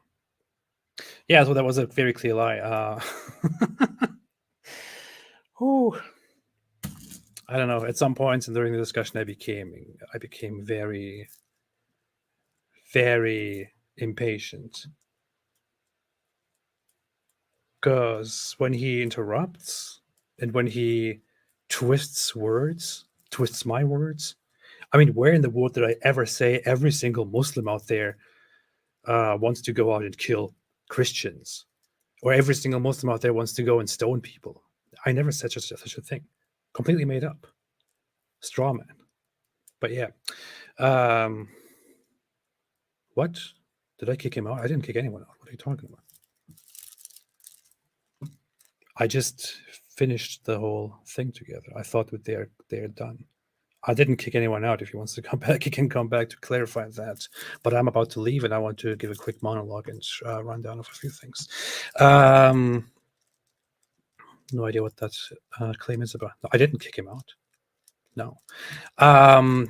Fight in the way of Allah. It doesn't say aggressors. It says transgressors. That's how people always understood it. Anyway, whatever. He's gone now. I don't want to argue and debate after the guy is gone. I guess if we want to follow up, we can have more discussions about this. I want to quickly read some super chats. Wow. What? Why are there so many super chats? Okay, why are there so many super chats? I really appreciate the many super chats. This is very, very nice. 61 super chats. I have never had this many super chats on a live stream. So thanks, everybody. I appreciate that. But let me quickly go through a few here. Well, thanks, everybody, for bearing with us and with me through all of this. This is going to be like watching your parents fight. Oh, that was the very beginning. AP is using his neighbor's internet, so it will be a while. Boba once said, make this as a contribution to contribute with great riches, just like the Muslims always say. Thank you. I appreciate it very, very much. Jean Rossi said, a mental hacker said, Cameron, I was talking to you. Oh, unfortunately, the thing was so heated, I couldn't read super chats or direct them to my dear guests here, so I'm sorry about that. I should have probably clarified that from the very beginning. Ask the Copts in Egypt how Cameron's teamwork plan is going. Exactly. One thing that I mentioned before, I was looking for groups to donate money to raise money for in the past, and I contacted this group in these Coptic people in Egypt, and they wanted to know where I'm going to organize the fundraiser, and I told them about my channel. And they said that they really appreciate my intention, but they asked me to please not make a fundraiser because they are already always in fear, and it could get them in real trouble if they are associated with a channel that is about criticizing Islam. That's how Christians live in Muslim societies. Jean Rossi said, Muslims can't take us as allies or friends. Yeah. Peter Muchko, you really don't want to work with people that want to kill you. Have any apologetics? Didn't we have this same very super chat last live stream? I already answered this. I don't think so. But thank you, Grace. Chris Lynn said, why won't Muslims let scientists examine the black stones? Black stone would be very interesting. Andani is selling us Takia fried chicken. Khalil forgot about the red square. Whoops, 180-degree backflip from I don't know what that is in reference to. There were lots of such cases. Pedro Rodriguez said Christians are getting killed in Africa by Muslims all the time. Where is this guy living? Jean Rossi said raciste. I'm just reading this with a French thing. Maybe it's not even a French. It's not even meant to be a French accent. Maybe, I don't know. I'm just doing it for fun. Some people said great work, AP. Thank you. I appreciate it. I really need to be calmer, I guess, sometimes. But there is a thing. Like when I discuss with somebody in person, face to face, I am much more reserved and collected and calm. But when we are online, and when I get interrupted repeatedly, I feel like every single interruption shoots an annoyance and anger bar very, very high again and again and again. It's very, very hard for me to keep it together. And under those circumstances, it is extremely hard to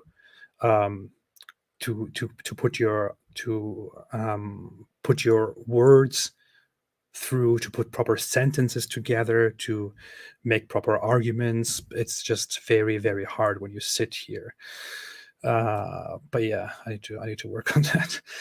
Quran 551 proves everything Khalil says wrong. Muslims can't take Christians as allies. The Quran is full of these passages. Let's stop pretending the opposite. According to Islam itself, if you take Christians as allies, you're not a Muslim. Yeah, well, he also said that even Ibn Kathir agrees that this was just about specific Christians. Obviously not. I put it on the screen. Ibn Kathir's interpretation of the Quran specifically, prominently, popularly says that this is about the people of the book, meaning Christians and Jews all together, and Muslims are not allowed to honor them. Watching Hysteria said ChatGPT just confirmed that communism has no official religion. I mean, that was just their ideology was atheism. I mean, seriously, that's stuff that I heard from people who have never opened a history book, and I couldn't believe that he said this and then actually justified that by saying, I am the professor, I am the doctor. And he's not, and not even related to the actual field. But yeah, the Soviet Union was built on the idea of communism. Atheism is an aspect of communism and what they shared in terms of their worldview. And that just means their rejection of religion. But on top of that, they also practiced state atheism, which is an ideology that is specifically against religion and wants to suppress religion. Atheism is not an ideology that comes with certain tenets which say that you are supposed to suppress religion. No such thing exists. That's completely nonsensical. Deportro said they were Christian communists in 1980s in Latin America. Communism is not atheism. Yeah, I mean, Cuba is an example of Christians and churches still in existence, communists themselves believing in Christianity and so on. That's just absurd. John Calabro said atheism, moral are based on whatever they want: socialism, individualism, anarchism, LGBT, environmentalism, humanism, feminism, or even hedonism. Fits perfectly with atheism. Yeah, atheism is not a worldview. That's just absurd. Europe is secular. We leave room for Christianity plus other religions. There is peace, equal rights. Now look at Sharia countries and the texts they use. Other people also did bad things. So Islam nice. Who is not an extremist according to Khalid? Khalil. Khalil, that's his name. Yeah. Khalil, just because there's no dhimmi class today and there's no jizya, that means Islam is not timeless and is only applicable for the 7th century. Thank you for proving Islam false. Happy Camper, will our super chats pay for Cameron's therapy after this live stream? I really feel bad for Cameron here in this situation, but I guess he learned a few things here, including that he shouldn't make such dumb tweets. Al said, apostate prophet is about to stone Andani.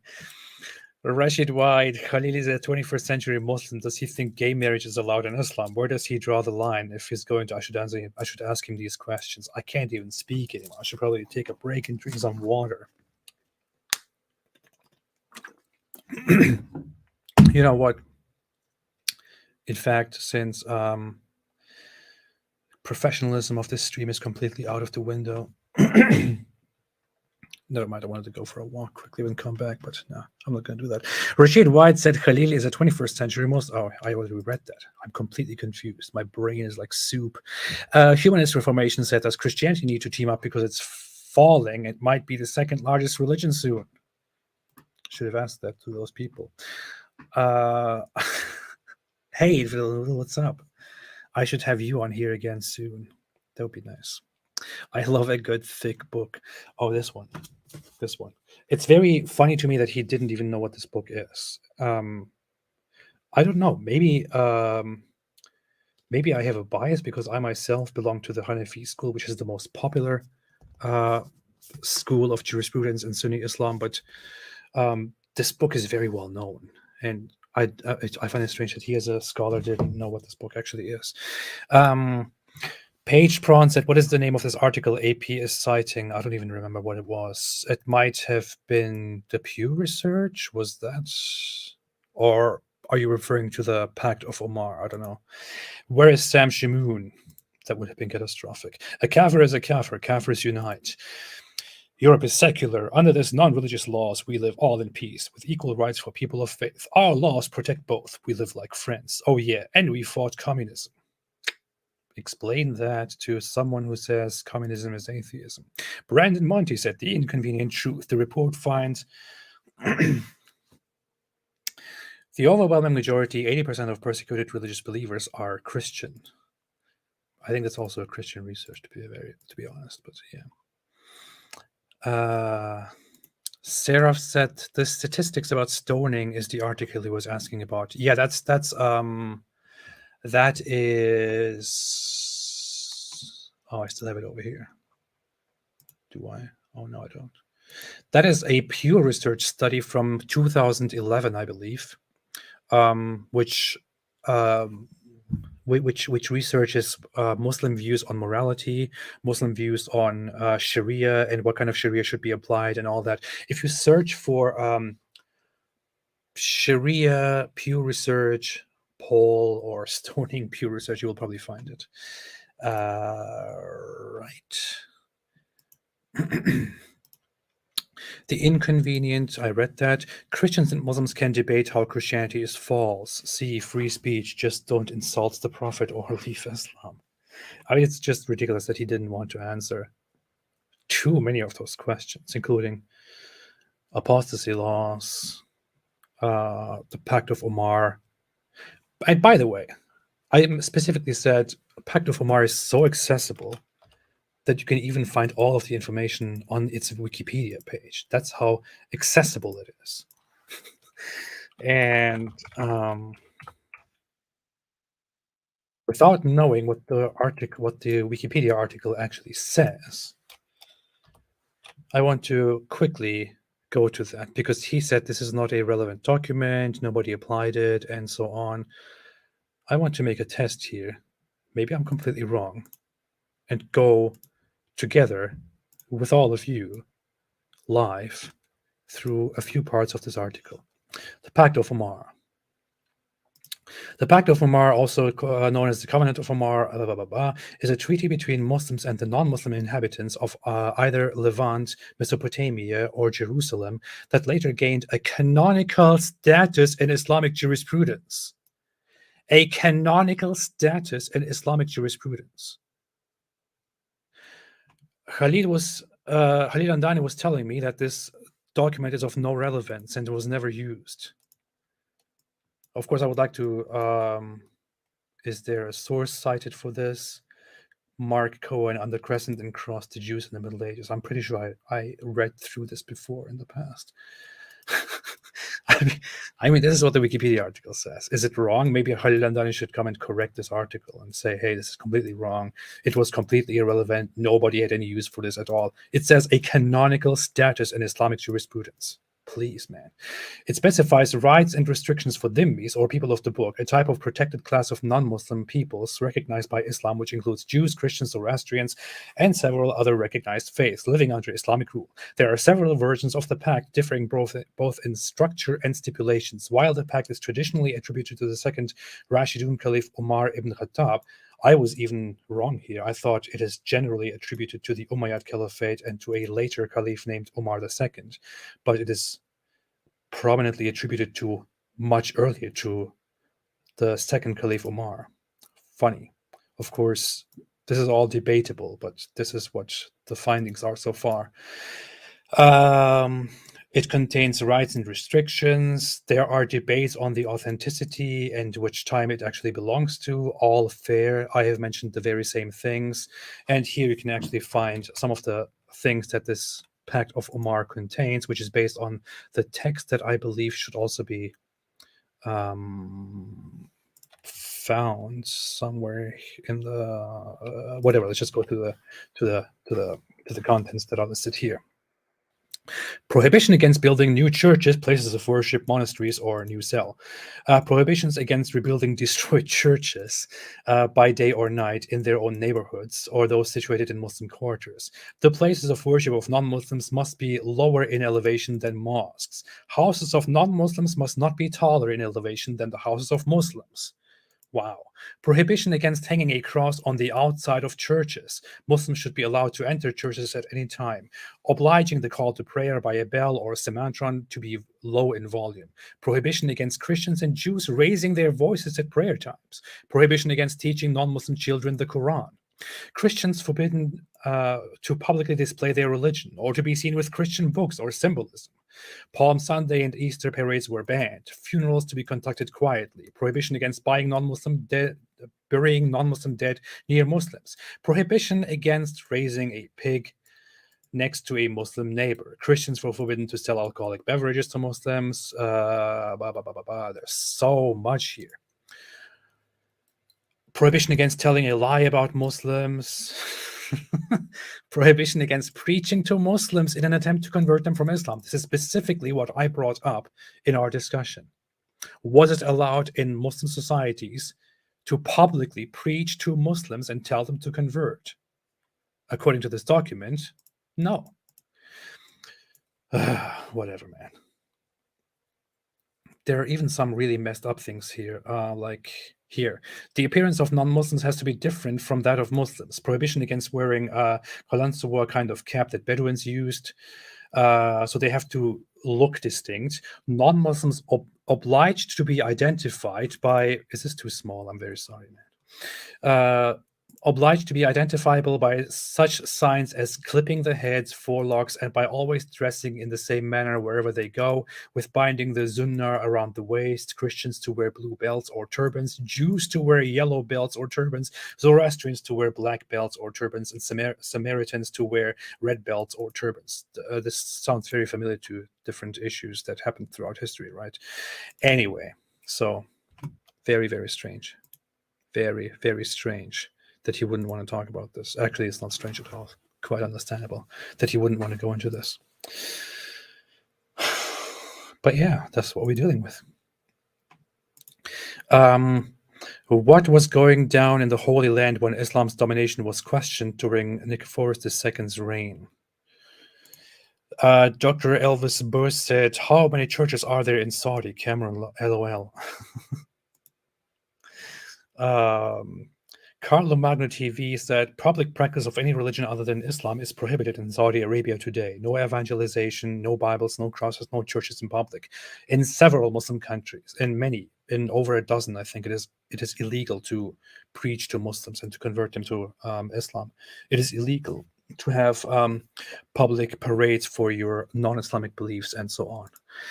Paul Sene said Cam needs to study Islam more on his own so that he can better understand the ramifications of his tweet. This whole time I look like a dwarf here. Rasa, Islamic apologetics do this to Mughals too. For centuries, Mughals persecuted Hindus. Some proofs pick exceptions to conclude near no persecution. Abandoned data otherwise is conveniently ignored. Typical. I talked to... Robert Hoyland, I really appreciated that guy a lot, who studied early Islamic history. He can tell you all about how Muslims brutally invaded surrounding places and didn't even care about preaching Islam to them initially. They just wanted to ransack, destroy, kill, and Islam then is imposed once they have the power over people. That's how they were in the beginning, until things became more... things were put into a system, and then this whole idea of preaching Islam directly through invitation, and if they reject it, then you go in and invade and impose Islam by force, and so on. These things were later on established systematically, but initially Islam was very barbaric. John Calabro said, David would agree with joining Muslims in fighting abortion. Adam Steeker is the undisputed king of Islamic debate. I've never seen him do this, but I will believe you. What Dr. Jekyll said, I wish Sneaker was on the panel tonight. I wanted to I recorded something about Sneaker, which I'm probably gonna publish tomorrow. Not much. I don't want to spend much time with Sneaker. The guy is an idiot. And I felt bad before about calling him an idiot, but then today I decided to dig a little bit deeper and find out why the guy was actually banned from YouTube, and it was some horrible, horrible stuff. And now I don't feel bad at all about insulting that guy. One shouldn't confuse wokeism, aka leftism, with atheism. Wokeism is an actual religion. Oh, it's not. It's an ideology. People just want to fight for what they personally believe is right. That's what people are motivated by. That's what people have been motivated by throughout history. Here's a few dollars for Cameron and Khalil to join heads and come up with the next Kalam cosmological argument. AP provide possible refutations. Humanist reformation, as long as religious people want to legislate their beliefs over everyone, I think aggressive atheism stays. And based on facts and history, I doubt religious people can do that. Thank you. Thank you for standing up as a fellow atheist against all these cruel religious people here that just want to take all over here and fight us. Thank you, Humanist Reformation. Thank you.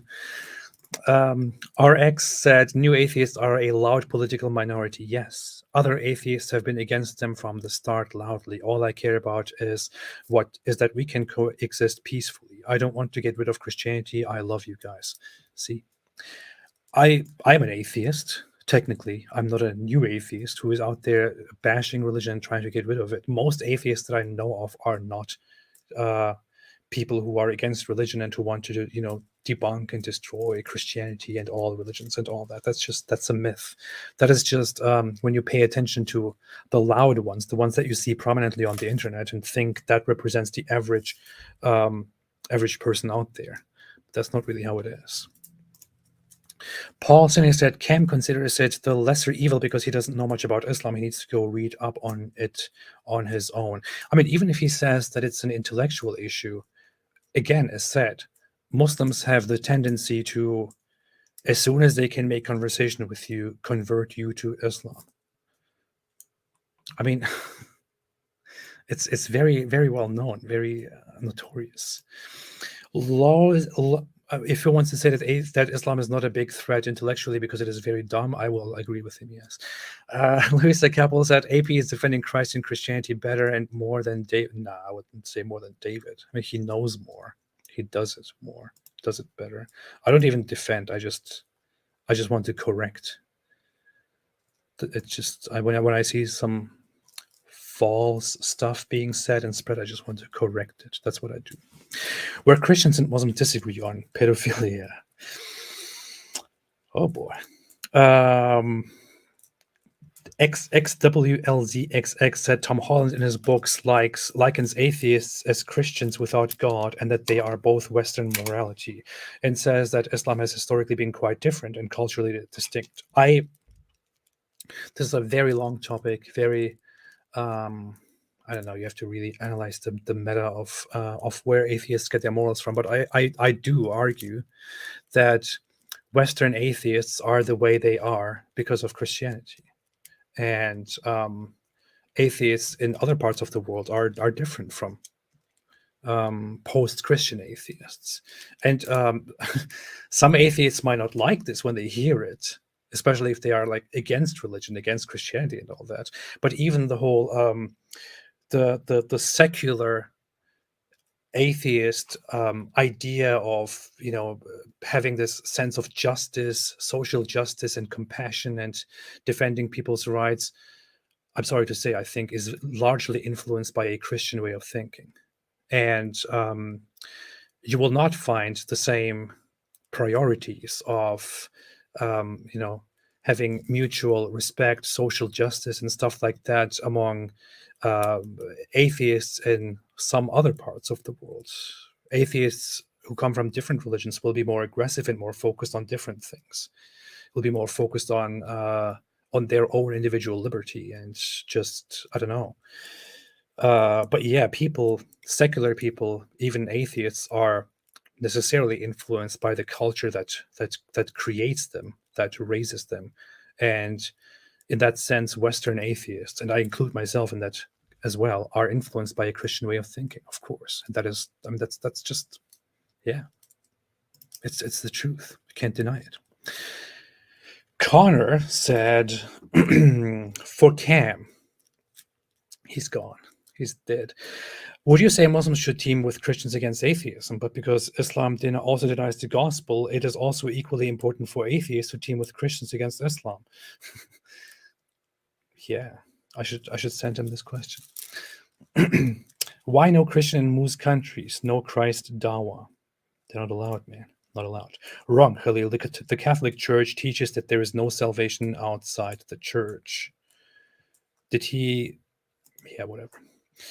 What is this live stream about? Nobody knows. Brandon Monty said, thanks to Khalil, I'm ready to go to church in Iraq. To be fair, there are, in specific parts of Iraq, there are churches, if you can call them that, but it's a very, very problematic environment, especially now. I've been to 2 places in Iraq before, and yeah, the northern part of Iraq, which is the Kurdish regions, is actually quite nice, except that ISIS completely messed it up. And then Turkey invaded parts of it later on. But going from the Kurdish areas southward is just a bad idea altogether. John Mathers said, that which can be asserted without evidence can be discarded without evidence. Imaginary friends aren't real. All deities have something in common: perpetual silence and perpetual invisibility. This is very, very bigoted and very racist against religious people. Please apologize. Jesse Branch said, great discussions. Questions for Khalil and Cameron. After the atheists are defeated, what happens to offensive jihad when the Ummah is strong enough, like what Sheikh Asim al-Hakim was talking about? Well, at first the Muslims take care of the atheists, and then they turn to the Christians and say, haha, now let's come to you. That's how it works. Happy Camper, I wonder if the book discusses PDF files. For those who don't know what PDF files means, who haven't thought that far, it's pedophiles. I can say it. RX, they say Jesus is God. How deluded they are. Who are the Christians that don't say Jesus is God? I know, it's ridiculous, right? I mean, the Quran is quite clear. If you believe that Jesus is God and you believe that Jesus is the Son of God, then you are deluded. Allah may destroy you. Muslims are supposed to fight you. You will go to hell forever. You are the worst of creatures, and so on. That is what the Quran says. In order to somehow understand it differently, you have to completely deviate from what it says and make up a non-existent context and play with words. It doesn't work. And Sovo Fargo said, love y'all. Okay, what was that one verse? I want to do that quickly. He brought up Quran chapter 9 verse, no, Quran chapter 2 verse,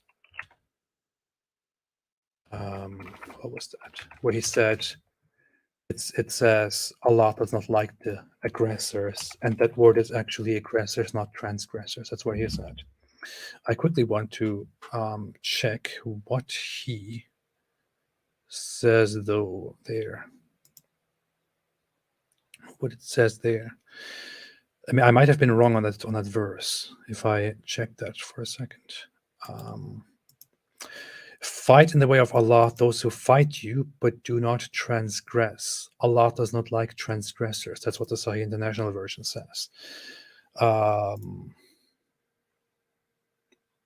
In the way of Allah those who fight you and do not transgress. But the word is tardu, which is always used in the Quran for transgression, but also used for being hostile. Okay, whatever. Nobody knows what the Quran really says. Happy Frenzy said, capturing Christianity, please read the Quran carefully and keep up to date on all the Islamic sources. Start with Surah 65, verse 4. I'm sending all of these things that are addressed to capturing Christianity to him directly so that he can sit down and bury his head in shame and think before he makes such stupid tweets in the future. And yeah. Valerie, he said, just tuned in, but in a majority Muslim countries, it is not safe for Muslims to convert to Christianity. Look at any persecution map. I know, and he knows that too. WLZ said, it says, fight people of the scripture. I mean, yeah, it's just, we beat that to death. I guess everybody can read the verse and make up their own mind. It clearly describes fighting those who don't believe in Islam. Khalil is a pathological liar. AP, Islam and Christianity are not the same. We know. Anthony Leffler, thank you. I appreciate it. Paige Prawn said, keep up the good work. Thank you. Ray Cosby said, please ask Khalil to send a translation with the word aggress. There might be translations would actually have that word, to be very fair. to be very, very fair. But I don't think that is what it says, because traditional Islamic scholars do not agree that the Quran limits fighting only to being defensive. And Quran chapter 9, verse 29, clearly and very, very clearly. I mean, do you really want me to do? I just Quran 9:29. I mean, seriously, how can you read this verse and seriously claim that this is just about specific groups of Christians, just those who fight you, just those who did some bad stuff? And come on, man, don't be ridiculous. What happened here? I'm not looking for tough. Oh gosh, what? Quran chapter. Oh, I'm gonna search for those. Yeah. I feel like I look at this verse 1,000 times per week.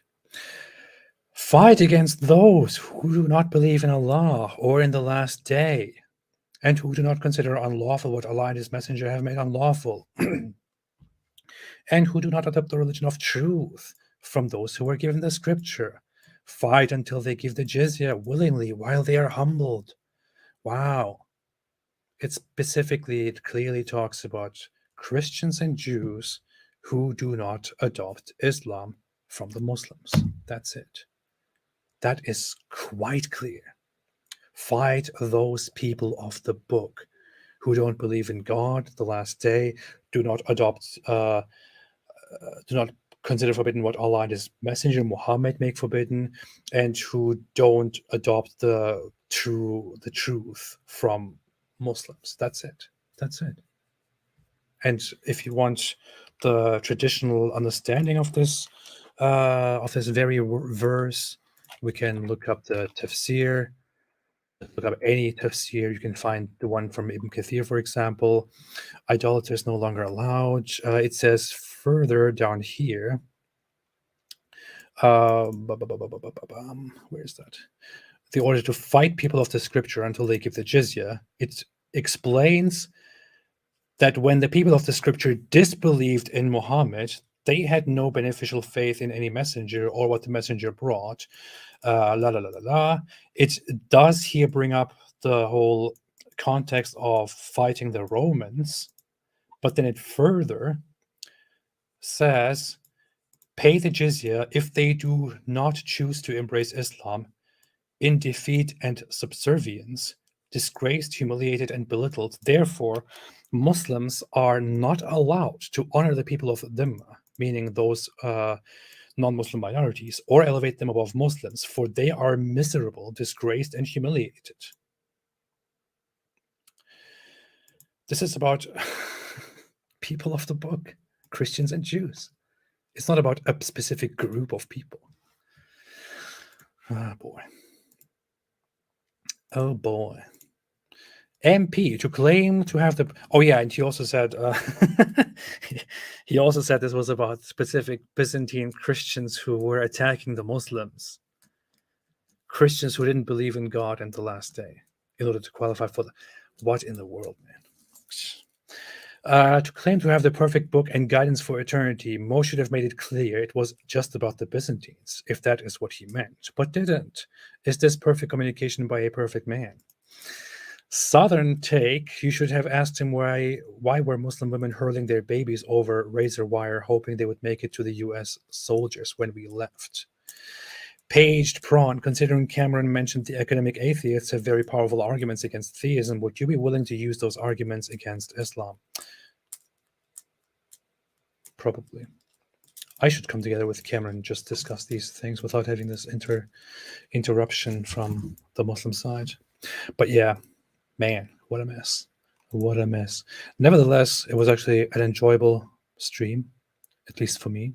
I had a lot of fun getting angry, and I hope everybody else enjoyed it too. Yeah. Byzantines did not attack. Muhammad made it up as an excuse to get the jizya and booty from Tabuk.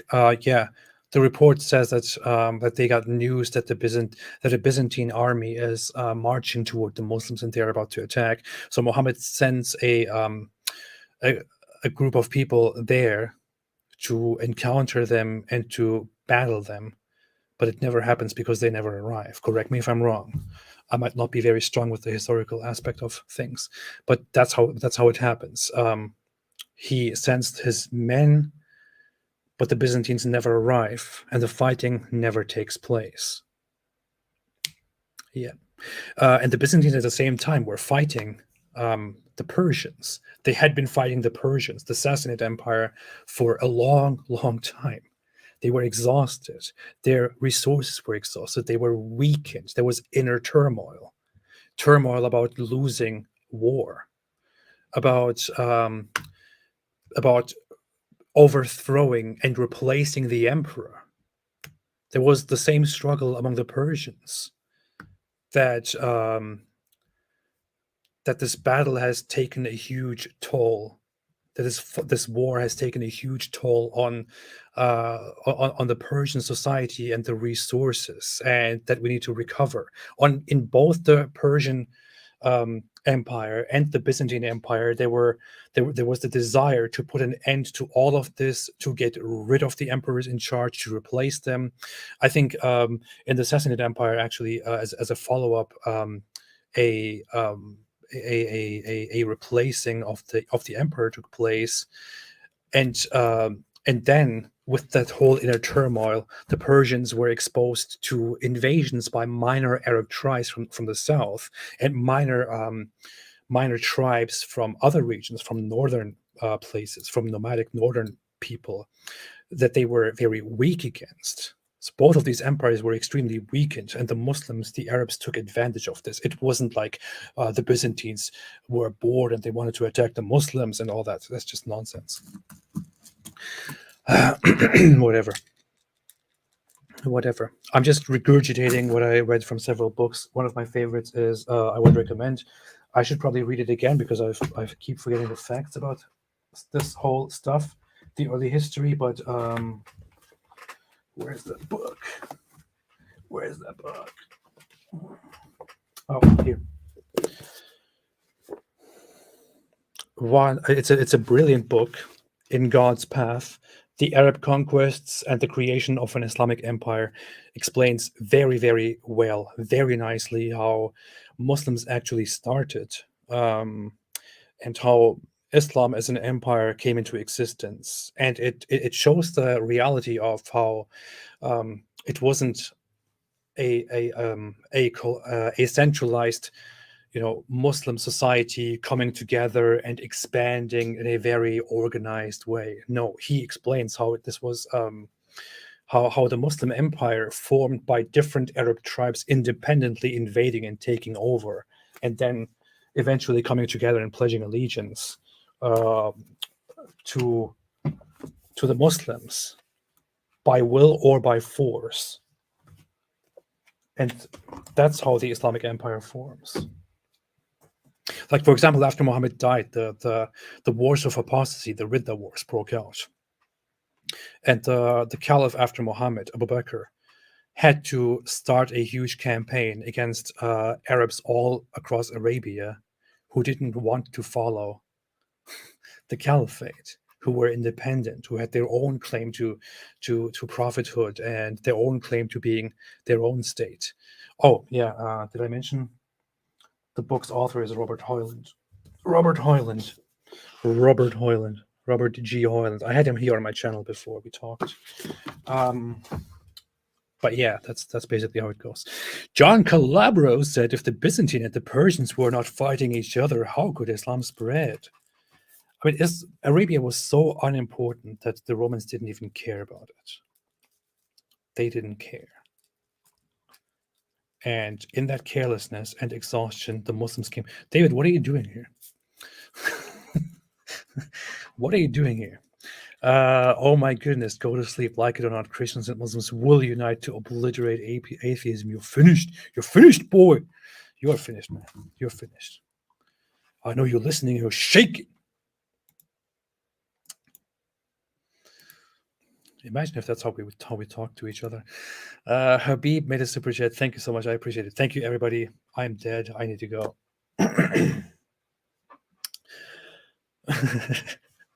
I just love how this has become a meme. You see? HT said, name a better religion than Islam. I'll wait. Impossible. That challenge is just as impossible as the challenge to write something better than the Quran. Facts. Thanks, everybody. I have to go. Thanks for watching. Thanks, everyone. And have a fantastic day. And what? Stop talking about Dave. He's here. Man, David is just, he talks so much. He talks so much. It's just unbearable, man. David would talk so much. I just want to tell him, can you please stop? Can you stop? We got it. We get your point. Just stop talking, man. He won't stop. Terrible, terrible. No regard for people's patience, for people's time, for people's tolerance levels of how many words can you take per minute. No, he just keeps talking. Terrible, terrible. Thanks, everyone. Have a fantastic day. And as always, stay away from Islam. Or, as somebody else likes to say, stay away from Islam.